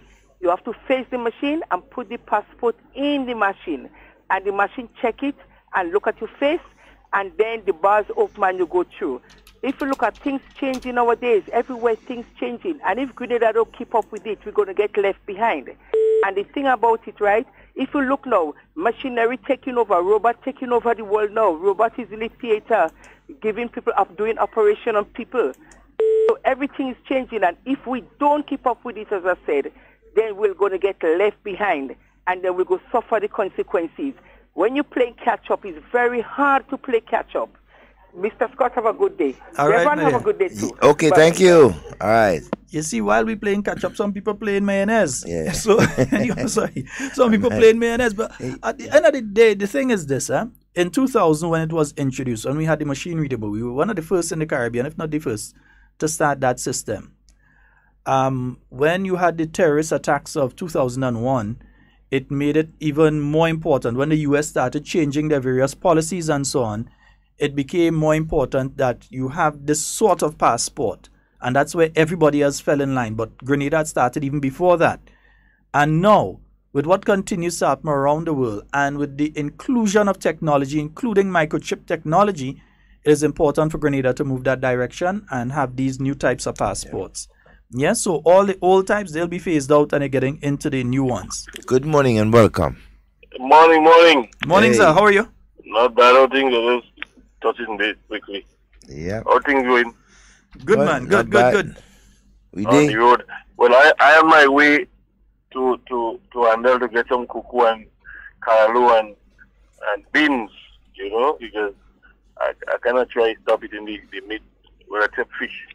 I never had jacked around. Yeah, good for you. Steam jacks, you know what I mean? Yeah, man. Good waters and things. I want to stop with that chicken, man. That's killing that cancer. Yeah. Killing a lot of people. And another water, people have to remember to, even though you drink a lot of water, keep yourself hydrated. And so, because these days, it could be really hot too. Very. People would in Wow, you get cut off. Boy, you pass through a bad signal area because how that cut off there? Credit what you done. No. If it's credited, does see a little beep before. In this case, that is a bad signal area. You go call back.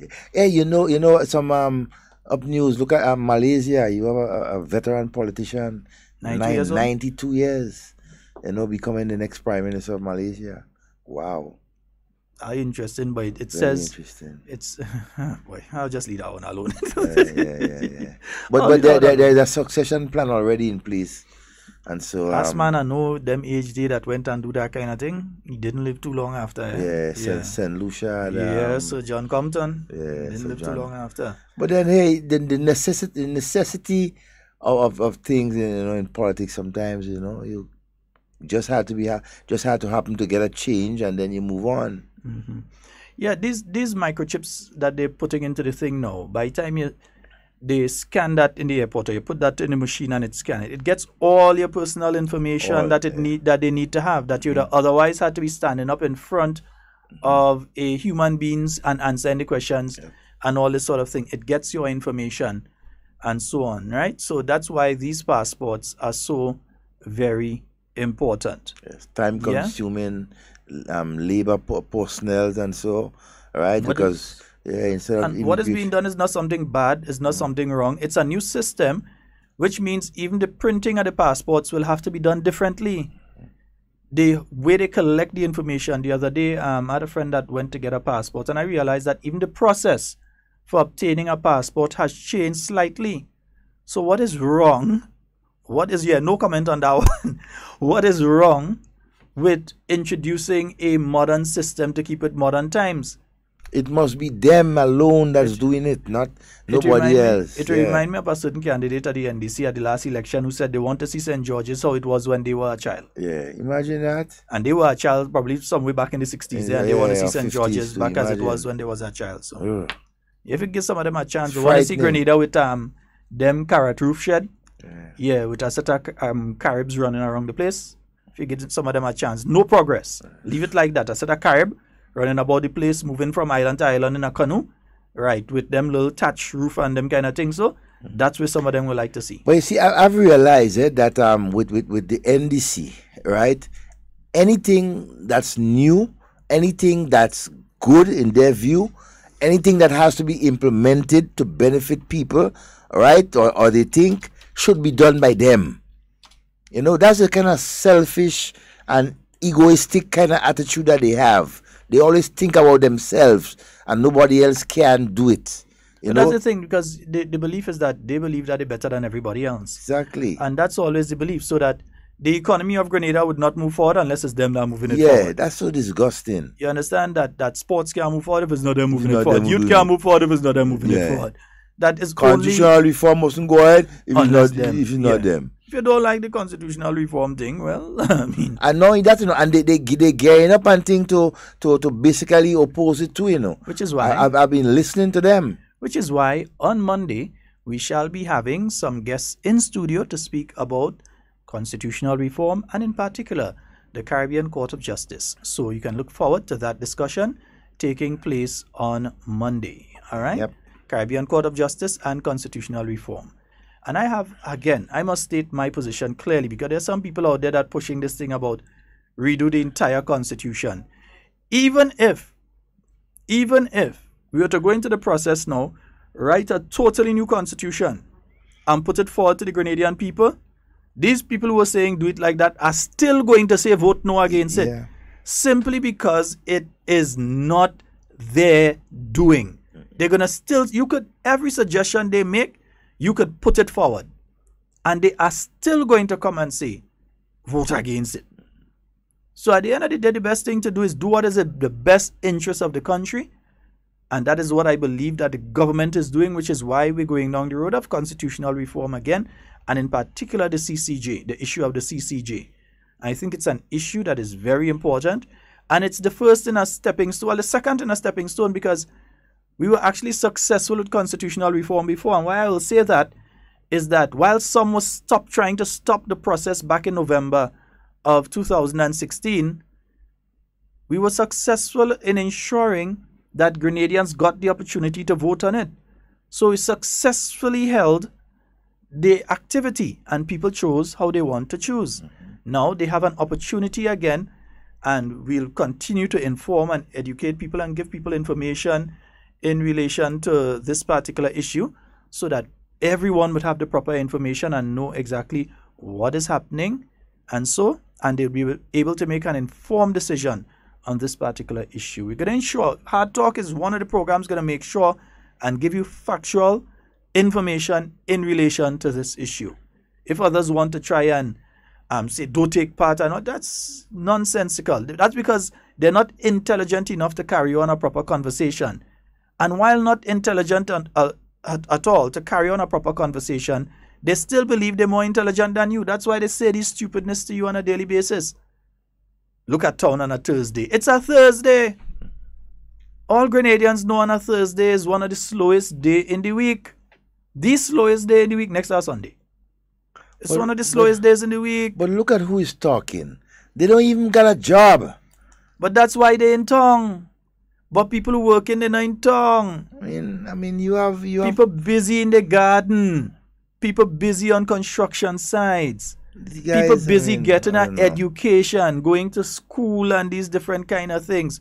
or going to work in the restaurant or the hotel sector or the business sector with in some store, different things like that. People busy working while they're busy drinking, but they want to talk about tongue empty. Well, if everybody was unemployed and had to drink their troubles away, everybody would have be jam up in tongue right through. The mere fact you're not seeing anybody except people who have to do business in tongue means that people occupied properly. Ain't it? Yeah, well, you know what? And they don't want you to spend and have fun because every month they like leech on your backs for you to sponsor them. You know, good morning and welcome. Sheldon. Oh, Papa. Good morning, guys. Good morning. Devon, leave the man like drinking rum, you know? I never tell anybody don't drink rum, you know. You hear me tell anybody don't go and drink their rum? Yes, sir. What I can take it is a young lady. Me tell them anything? A young lady put herself under a human being like that. Oh God, no.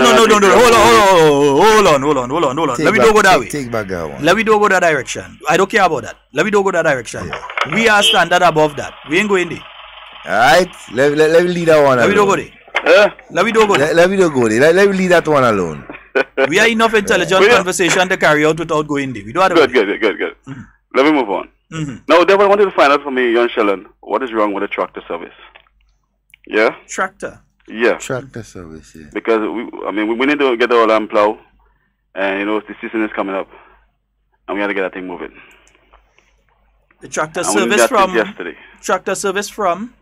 Well, from St. Patrick's area. No, I mean under where?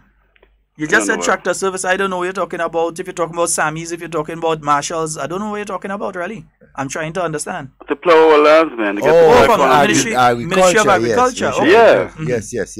Now we got you. Yeah. Well, I think you got me a long time. No, I didn't understand. No, what I could do is investigate that one. I could try and find out from the minister. Yes. What is this you've been requesting and you haven't been able to get? Well, not only me, man. There's a lot of guys, a lot of people who want the land plows. And not only me. Some people just keep them out short and that's it. And they try to make it as best as they can. But, you only hold down and keep down people from really planting, you know. Okay. You know, because if you can't get a land plow, you can't work your land. So basically, you just try your best to plow, to work where you can work, and that's it. You live the rest on high woods. But, if you can get your land plow properly and you can plant and grow food, that's the way to go. Mm-hmm. Okay. You know? Yeah, we definitely try and have some information for you by Monday. Yeah. Hopefully by Monday, you know? Saying, yeah. So I'm saying again, let the guy let drink rum, yeah? Yeah, we will. All right. Me never tell nobody to go and drink the thing, you know. If you want to go and drink, you think that a business. But don't lie to Grenadians and don't try and mislead Grenadians. That's stupidness. No, that's not. Yeah?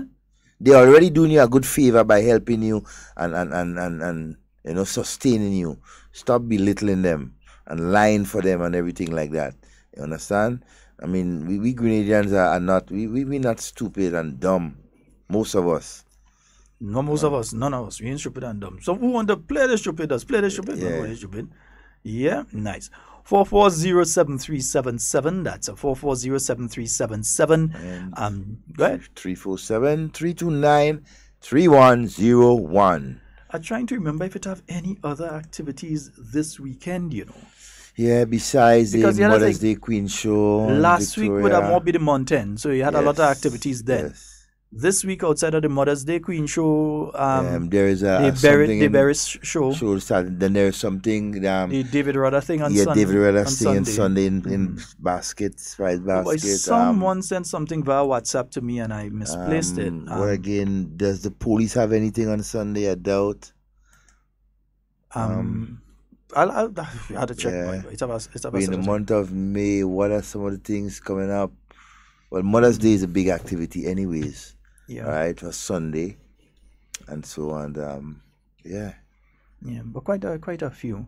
Yeah. And then you have the Whitsuntide Games coming up. You have the Pity Martinique Whitsuntide Regatta coming up as well. You have the Little Miss Grenada pageant coming up. You have the police Queen Show and Queen and King Show coming up. So it have a lot of things. While I keep telling me, man, I never tell anybody don't go and drink. That is not my business.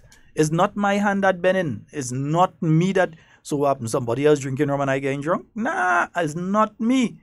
That's out of order for me to tell anybody go and stop doing the thing. Oh, yeah. Just an announcement. We're just pointing out facts. Yeah, an announcement I'd like to make for persons who are acquainted and know of the Father Madigan Home for Boys.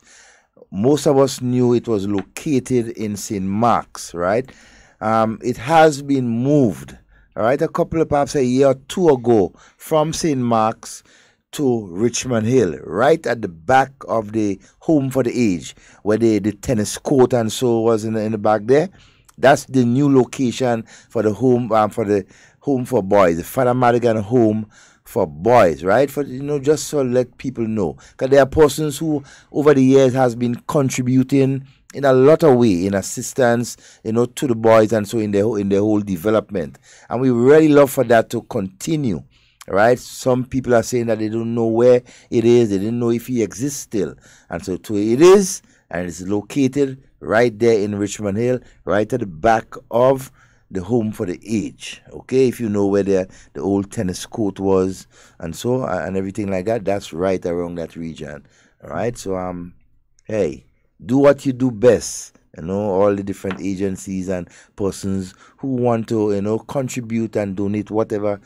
And so to them, you're welcome. Yeah, and the Council of the Disabled have that activity that's coming up on the weekend as well. Yes. I believe they have one at the Dorothy Hopkins Home, and they have some other activities this week. Yes, the outreach with the Republic Bank staff, I think that would have been yesterday that or so. That would have been sometime, this week earlier on. So they have all of this sort of thing that is going on.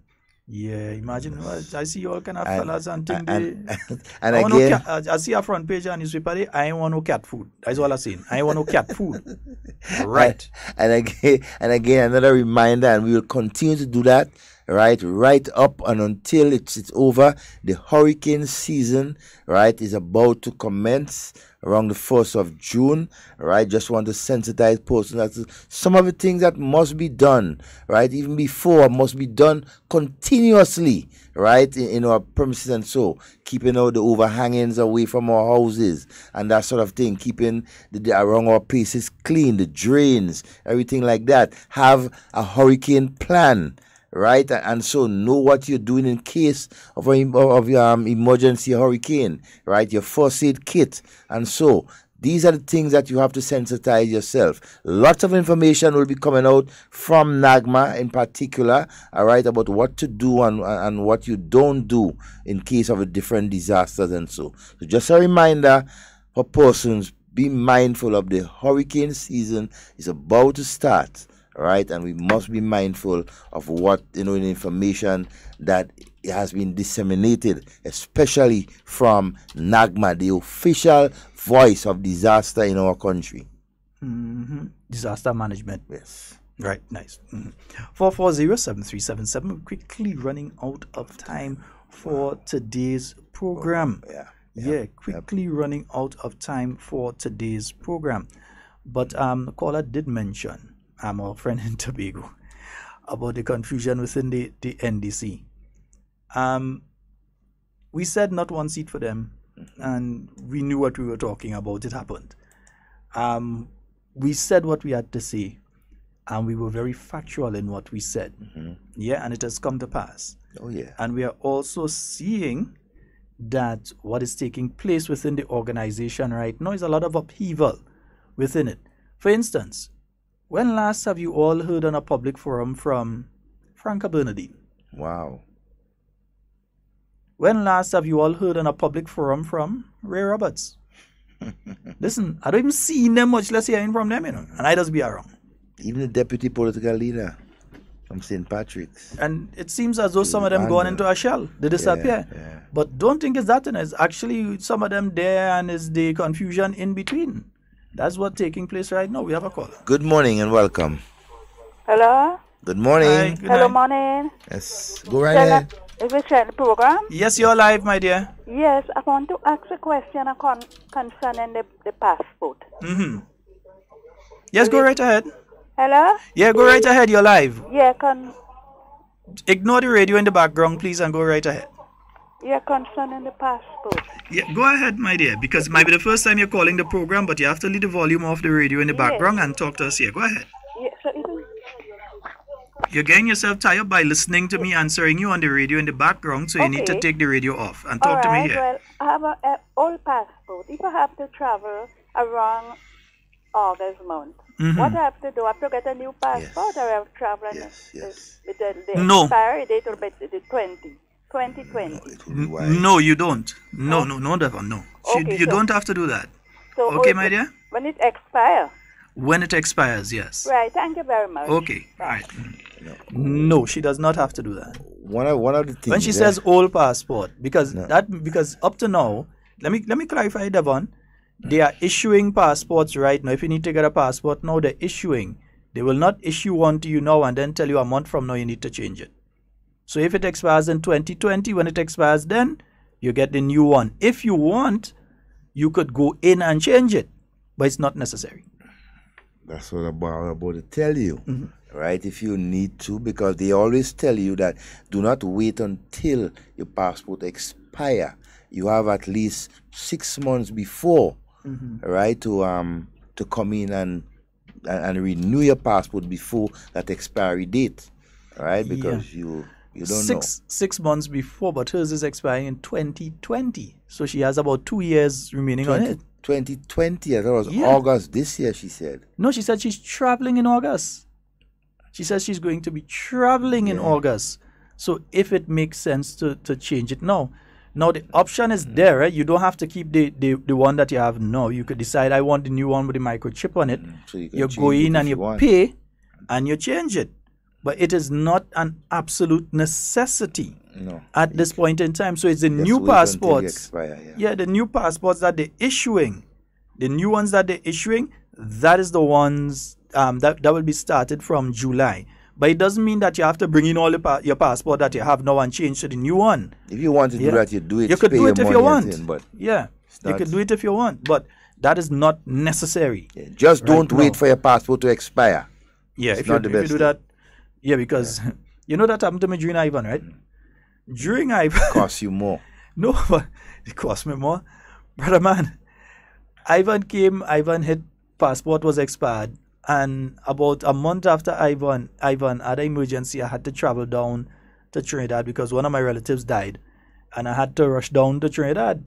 And I had to go to the immigration department. Imagine immigration department about a month after Ivan and they're trying to get a passport inside there. Look at that. It always amazes me at the professionalism at the men and women at the immigration department, in that at that point in time, with tarpaulin on the roof and water dripping through the ceiling, they were still able to give me that passport in under 3 days. Yep. After Ivan. That always amazes me. Even at the toughest of times, under the worst working situation they could possibly be under. And who knows, some of them home probably, they didn't even have a house to stay in. And they made sure that I had my passport in 3 days. And that says a lot about them and professionalism. Yeah, that says a lot about them. I mean, and over the years, we have seen the upliftment and the upgrading of the immigration department, and we must give them kudos. That arm of the Royal Grenada Police Force has definitely kept up, right, to international standards. Good morning and welcome. Devon. Hello. Good morning. Sheldon. Go ahead. Devon answer you, know. Sheldon. Yes, my dear. dear. Say hi to my son. Today's his birthday. Senator John Carrett. Tomorrow is saying hi to him. I find you late. You late? Later, come last. Moms, we're trying time. Moms, we're trying to come late there. I wonder if you kiss the man this morning, hug him, and I wonder if you hug him and tight and kiss him this morning. Well, we be telling you, mommy. People when we tell me how to get for why you have to get there. You're gonna leave me child alone. Who interfere with him there? NDC. If they interfere with him, they interfere with me, you know.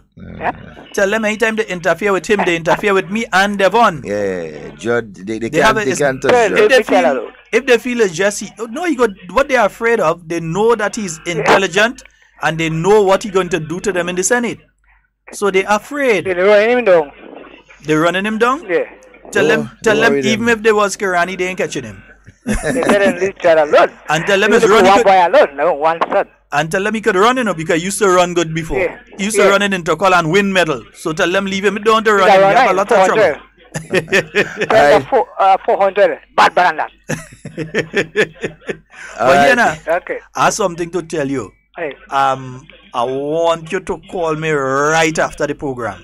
Call after the program? Yeah, as soon as you see we done in the next 3 minutes, give me a call. A piece of news I want to give you there. So call back after the program? Yeah, I want to give you a piece of news. Okay. Very important. Yeah, very important, All right. Yeah. Yeah. I must tell her. Yeah, that. Yeah. 440737. Hey, and here the thing now, man. Here the thing. A certain person in the NDC camp, a certain one who was very prominent in the last campaign, an elder person, a female person, who was all over the island with them, who does say all kind of thing. Why they had to go and be running the mouth on the young lady that was appointed by the NDC? Notice what I say, It's not a NDC person was running the mouth on a NNP, but it was running the mouth on the young lady from St. John that was appointed by the NDC to the Senate, saying the girl not qualified, what she doing there, and all kind of thing. When I ready, I'll call your name and challenge you to tell me no, so I could play the audio that we get. I tell you, they don't like progress. They don't like to see others move on. Big hardback woman like you. It must be them. Imagine me, who is within the new National Party.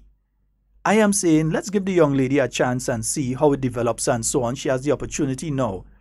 But certain people within their own organization, that tell it a real confusion in the NDC. I'm telling you, because within their own organization, vexed that the young lady get appointed. And the thing is, it's not to say they go in a private meeting and running down the person, They go and they stand up in public, in a public place, in between people, with a next one of them, and running down the young lady. Because that ain't good. They want the message to spread. But that ain't nice. That ain't good. Don't do that. How you can do that to your own people, That is not even to my people, But they don't care. That is to their own people they're doing that. And watch it. And even that even points to that young lady, That even points more to the division, because you heard former Senator Nazim Bok speak highly of the two appointed young senators, right? And then you have other operatives within NDC coming down and fighting it down, saying, NDC should never take part in that, and they should never send no senators, and they go in and do this, and they go in and do that. I mean, what is going on with that organization? Remember, it had some people in the organization say the day NDC send anybody to the Senate, they're leaving the organization. We go take them up on that. Just now. Don't worry. All you know, he doesn't say nothing that we can prove, so I want them say that our line. Yeah, we go take them up on that. I want them to say that we are lying. I want the NDC and the NDCite mouthpieces to say that me and Devon are lying. They can. Please go out and say that we lying. I beg you, go out and say we lying. They won't waste your time to. They stand up. I mean, come on, man. Even if you're going and make a hypocrite on the young lady, go and make it in your little private place, in your house, some kind of thing. Yeah. You come out in public, in a public place in between people and making them kind of statement, man. I mean, come on. They devour their own. They try to eat. They like rabbits, Some of them, Rabbit does eat their own? It's a good thing I don't eat rabbit. They eat their own. When they get a chance, they turn around and eat the young. Yeah, boy, I certain things. Rabbit is one of them. I doesn't eat rabbit. No, boy. Why? Afraid that one. I doesn't eat it. That is how they operate, man. They destroy anything that's young and vibrant coming up, and they see progress in them. That's what they're trying to do. Look at how they took a swipe at some of the young candidates that the new National Party put up for the election. They take a swipe of the women. Right? When they see development, when they see movements, right, by people, and it's not them that is pushing that, it's all wrong. But what them could say about Judd? He young, he intelligent, he good looking. What are you going to say about him again? Yeah. He from St. Andrew, is the president of the New National Party UTAM.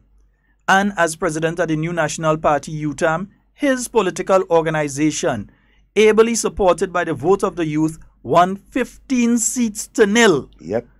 So they can't talk down to him. That is definitely sure. Because if they talk down to you, they're talking down to me too. Because president of the UTAM, the youth voted 15-0 for the NNP in 2013 too. So both Judd and myself, historically, they can't talk down to us. So what are they going to be saying? Yeah, what they're going to say? They can't say nothing bad about a young man. Judd Khaled. They could try to, but they can't say nothing bad about him. You doesn't see Judd up and down the place in all kind of cozy corner and all kind of hole and thing. He on work. He in something for NNP or in some group work or some kind of thing. It's not a guy you go past and you see him stand up in tongue drinking a set of alcohol and that kind of thing. It's not that kind of young man. He's not that type of young man. Always properly dressed, always carries himself properly. Where's all the problem with him? No, that's not the kind of youth man they like. No. They ain't like decent young people. That's not what they like. They ain't want people like he around. You understand? They ain't like decent young people. But you go deal with all you in the Senate. Attack him in the Senate and see what happen. You'll find he quiet. People is the worst set to interfere with. All you may feel the fence low. Don't jump that fence because calling out Cammy for all you, you know. I'm calling out Cammy for all you. Don't get up, you know. A fence or is a wire on top of it. Don't take that chance. All you find judge fence low, so all you want to jump it.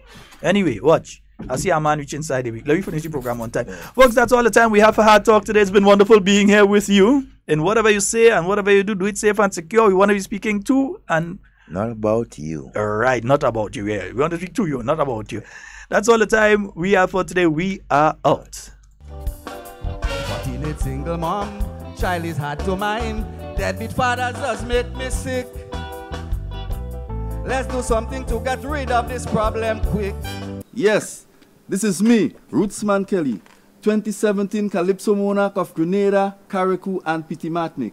I'm inviting you, everyone, come down to Spice Mass 2018 and enjoy yourself with me. Remember, you will be enjoying the Jab Jab, Traditional Mass, Juve, Soca Monarch, and of course, the March Gras 2018 will be the best ever. No, killing me. Deluxe Cinema, you always ice me on your shoulder. Wondering about this new kid on.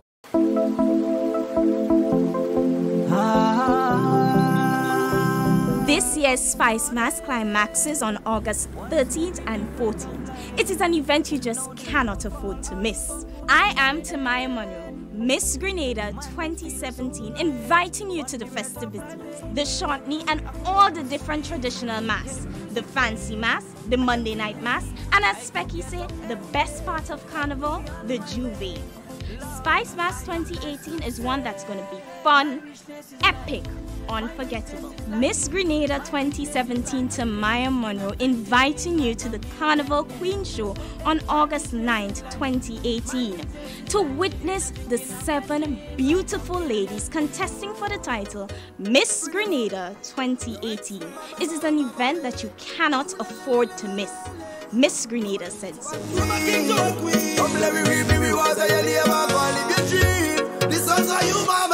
This one is for mommy.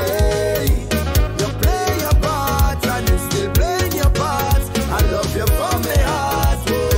Mommy, you lost and love your body. Put it till you depart. This one's from my heart.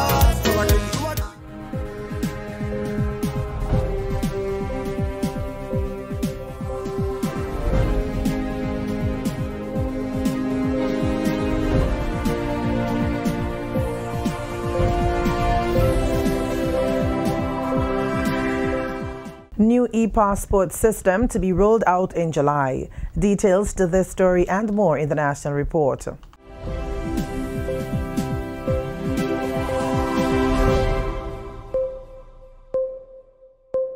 Welcome back with the National Report for today, Wednesday, May 9th, 2018.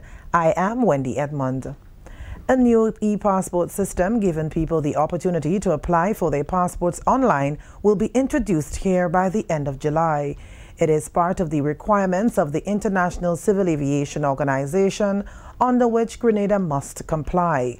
The upgrade will bring Grenada another notch higher over the machine-readable passports which are currently being used. Superintendent Issa Peer of the Immigration Department explains how the process will work. In the office at the front end, the process will be adjusted. In that, when you come into the office and you bring in the application form and so on, there would not be the need for you to bring in a photo. We can take the photo at the office, which will go into the system at the same time. Okay, so persons who bring it in for someone. Then we receive the photo as usual, and then we'll proceed. In addition to that, the new system allows for us to have to move on to online. You can have online application being accepted. Persons who already would have been issued with a passport do not necessarily have to return to the office, but we can take the application online. So that's the direction we are moving. The new system will allow for us to move into that direction smoothly. The cost of the passports, which will remain valid for 5 years, will be $175. The cost of this passport, the e-passport, is very expensive. It's 3 times the amount of the passport they're using presently. Okay. So if you're going to go according to the cost of the passport, it will be like $350 for the passport, $375 for the passport. We're bringing on to $175 and $375 because it will be expensive to say a passport costs $375. But you must be reminded that in other countries the passport is $375. Okay. But I think it's reasonable to have it as $175, taking into consideration that the software is very expensive. Inspector Leroy Joseph of the Immigration Department. A consultancy team from the University of the West Indies is on island to present its proposed basket of services to the Ministry of Health and the National Health Insurance Subcommittee. In November 2017, UE signed a technical support contract with the government to refine exactly what will be offered to the general public under the NHI. The NHI, according to the government, is the answer towards making healthcare more accessible and affordable for every Grenadian. On Tuesday, Minister for Health, Honorable Nicola Steele, said Grenada is approaching the final bend towards implementing the NHI. We now need to look at and have that fit in with the actuarial review in terms of the funding that is available to find the best fit for us all in Grenada. Now that initiates a new round of consultation with our various stakeholders to make sure that everyone is in agreement with the basket of services and the match with the actuarial review. But just to give you that update, we continue to progress. That is the final step in terms of putting the national health insurance in place. He said finalizing the implementation of the NHI depends on the ability of the various stakeholders to buy into the basket of services offered by the consultants. I still expect and think it is reasonable for that to happen this year, but we are cognizant of the fact that our stakeholders' opinions are extremely important in this. So until I have the sign-off from them, our social partners, I can't guarantee that, but I know that their comments will be taken into consideration. We already have had, in fact, the first meeting that the Prime Minister had after the election with the Trade Union Congress. They expressed healthcare as being one of the most significant issues for them. So I'm looking forward to their comment and buy-on for that basket of services and match with the actuarial review so that we can implement. This is the National Report. More news after the break. Look up now! Watch up now! My name is Jalen Olive, better known as Boise, better known as the Madras, your cultural ambassador, 4-time Soca Monarch of Grenada, 2 times OECS Monarch and 2 times Road Match, inviting you to Spice Mass 2018. This will be the one to experience. Well, Carnival Friday night is the biggest night because guess what? 1 stage, 1 night, 2 competitions, groovy and power. And guess what? Your artist may be the one. You never know. Come out and see who take the title. Foreigners come down to see it. Enough vibes, enough energy. Rag, flag, bandanas. It's pandemonium on that night, so you don't know. I mean, I will be defending on that night, so make sure and be there. Carnival Friday night, so come on. Number 5. Johnny! Put your hand up in the air. Rag up in the air. Put your flag up in the air. Put your hand up in the air. Put the gun. 1, 2, put the gun. So come on. Welcome back. Grenadians need to take responsibility for their readiness and the preparedness for the 2018 hurricane season. That's according to National Disaster Coordinator Sylvan McIntyre during the recent launch of the Irma Diaries. The diaries highlight the stories of survivors from the British Virgin Islands who were among many displaced by Hurricanes Irma and Maria in 2017. McIntyre said the perception that God is a Grenadian must be thrown out of the window. He added that Grenadians need to wake up and heed to the call of preparedness.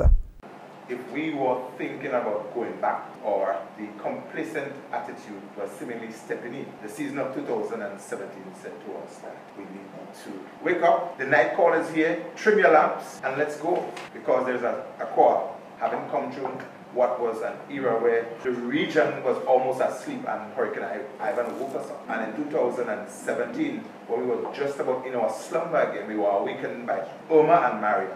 This is saying something to us. We are all responsible for preparedness and readiness. And despite you would have an agency, you would have sector, you would have the government, you would have other stakeholders and so on. We have to recognize, even as the young people from YAC are driving the aspect of family disaster plans, etc., we must realize that we must take responsibility for our own readiness and preparedness. 14 storms have been named for the 2018 hurricane season, with 3 expected to become major hurricanes.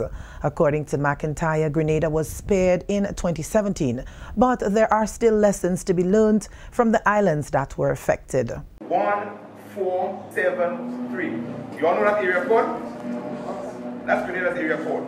And that's exactly the prediction for 2018. 14 named storms, 7 are expected to become hurricanes, and 3 are expected to become major hurricanes. And the forecasters have not yet given us the indication as to how many of them are expected to make landfall. Set out on a mission, I will chat the course, that we are going to try to begin at home. We're going to start disaster preparedness in our own ministry. We're going to go through our ministry and ensure that people are prepared. While we are recording the diary and the events of catastrophic events, we must take responsibility to ensure that we do not go through the same thing that we've been in the past. Once beaten, twice shy.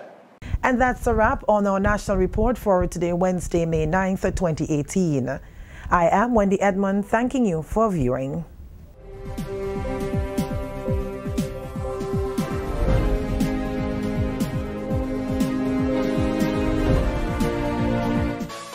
This year promises to be a spectacular affair as beauties of the Caribbean compete on one stage for the title of Miss Caribbean United. Come see contestants from the islands of Trinidad, St. Lucia, St. Kitts, Nevis, St. Vincent, Anguilla, Dominica, Venezuela, Antigua, Dominican Republic, Margarita, Barbados, and host country Grenada. It's the 2018 Miss Caribbean United pageant, Saturday, June 2nd at the Spice Basket, uniting the Caribbean through beauty.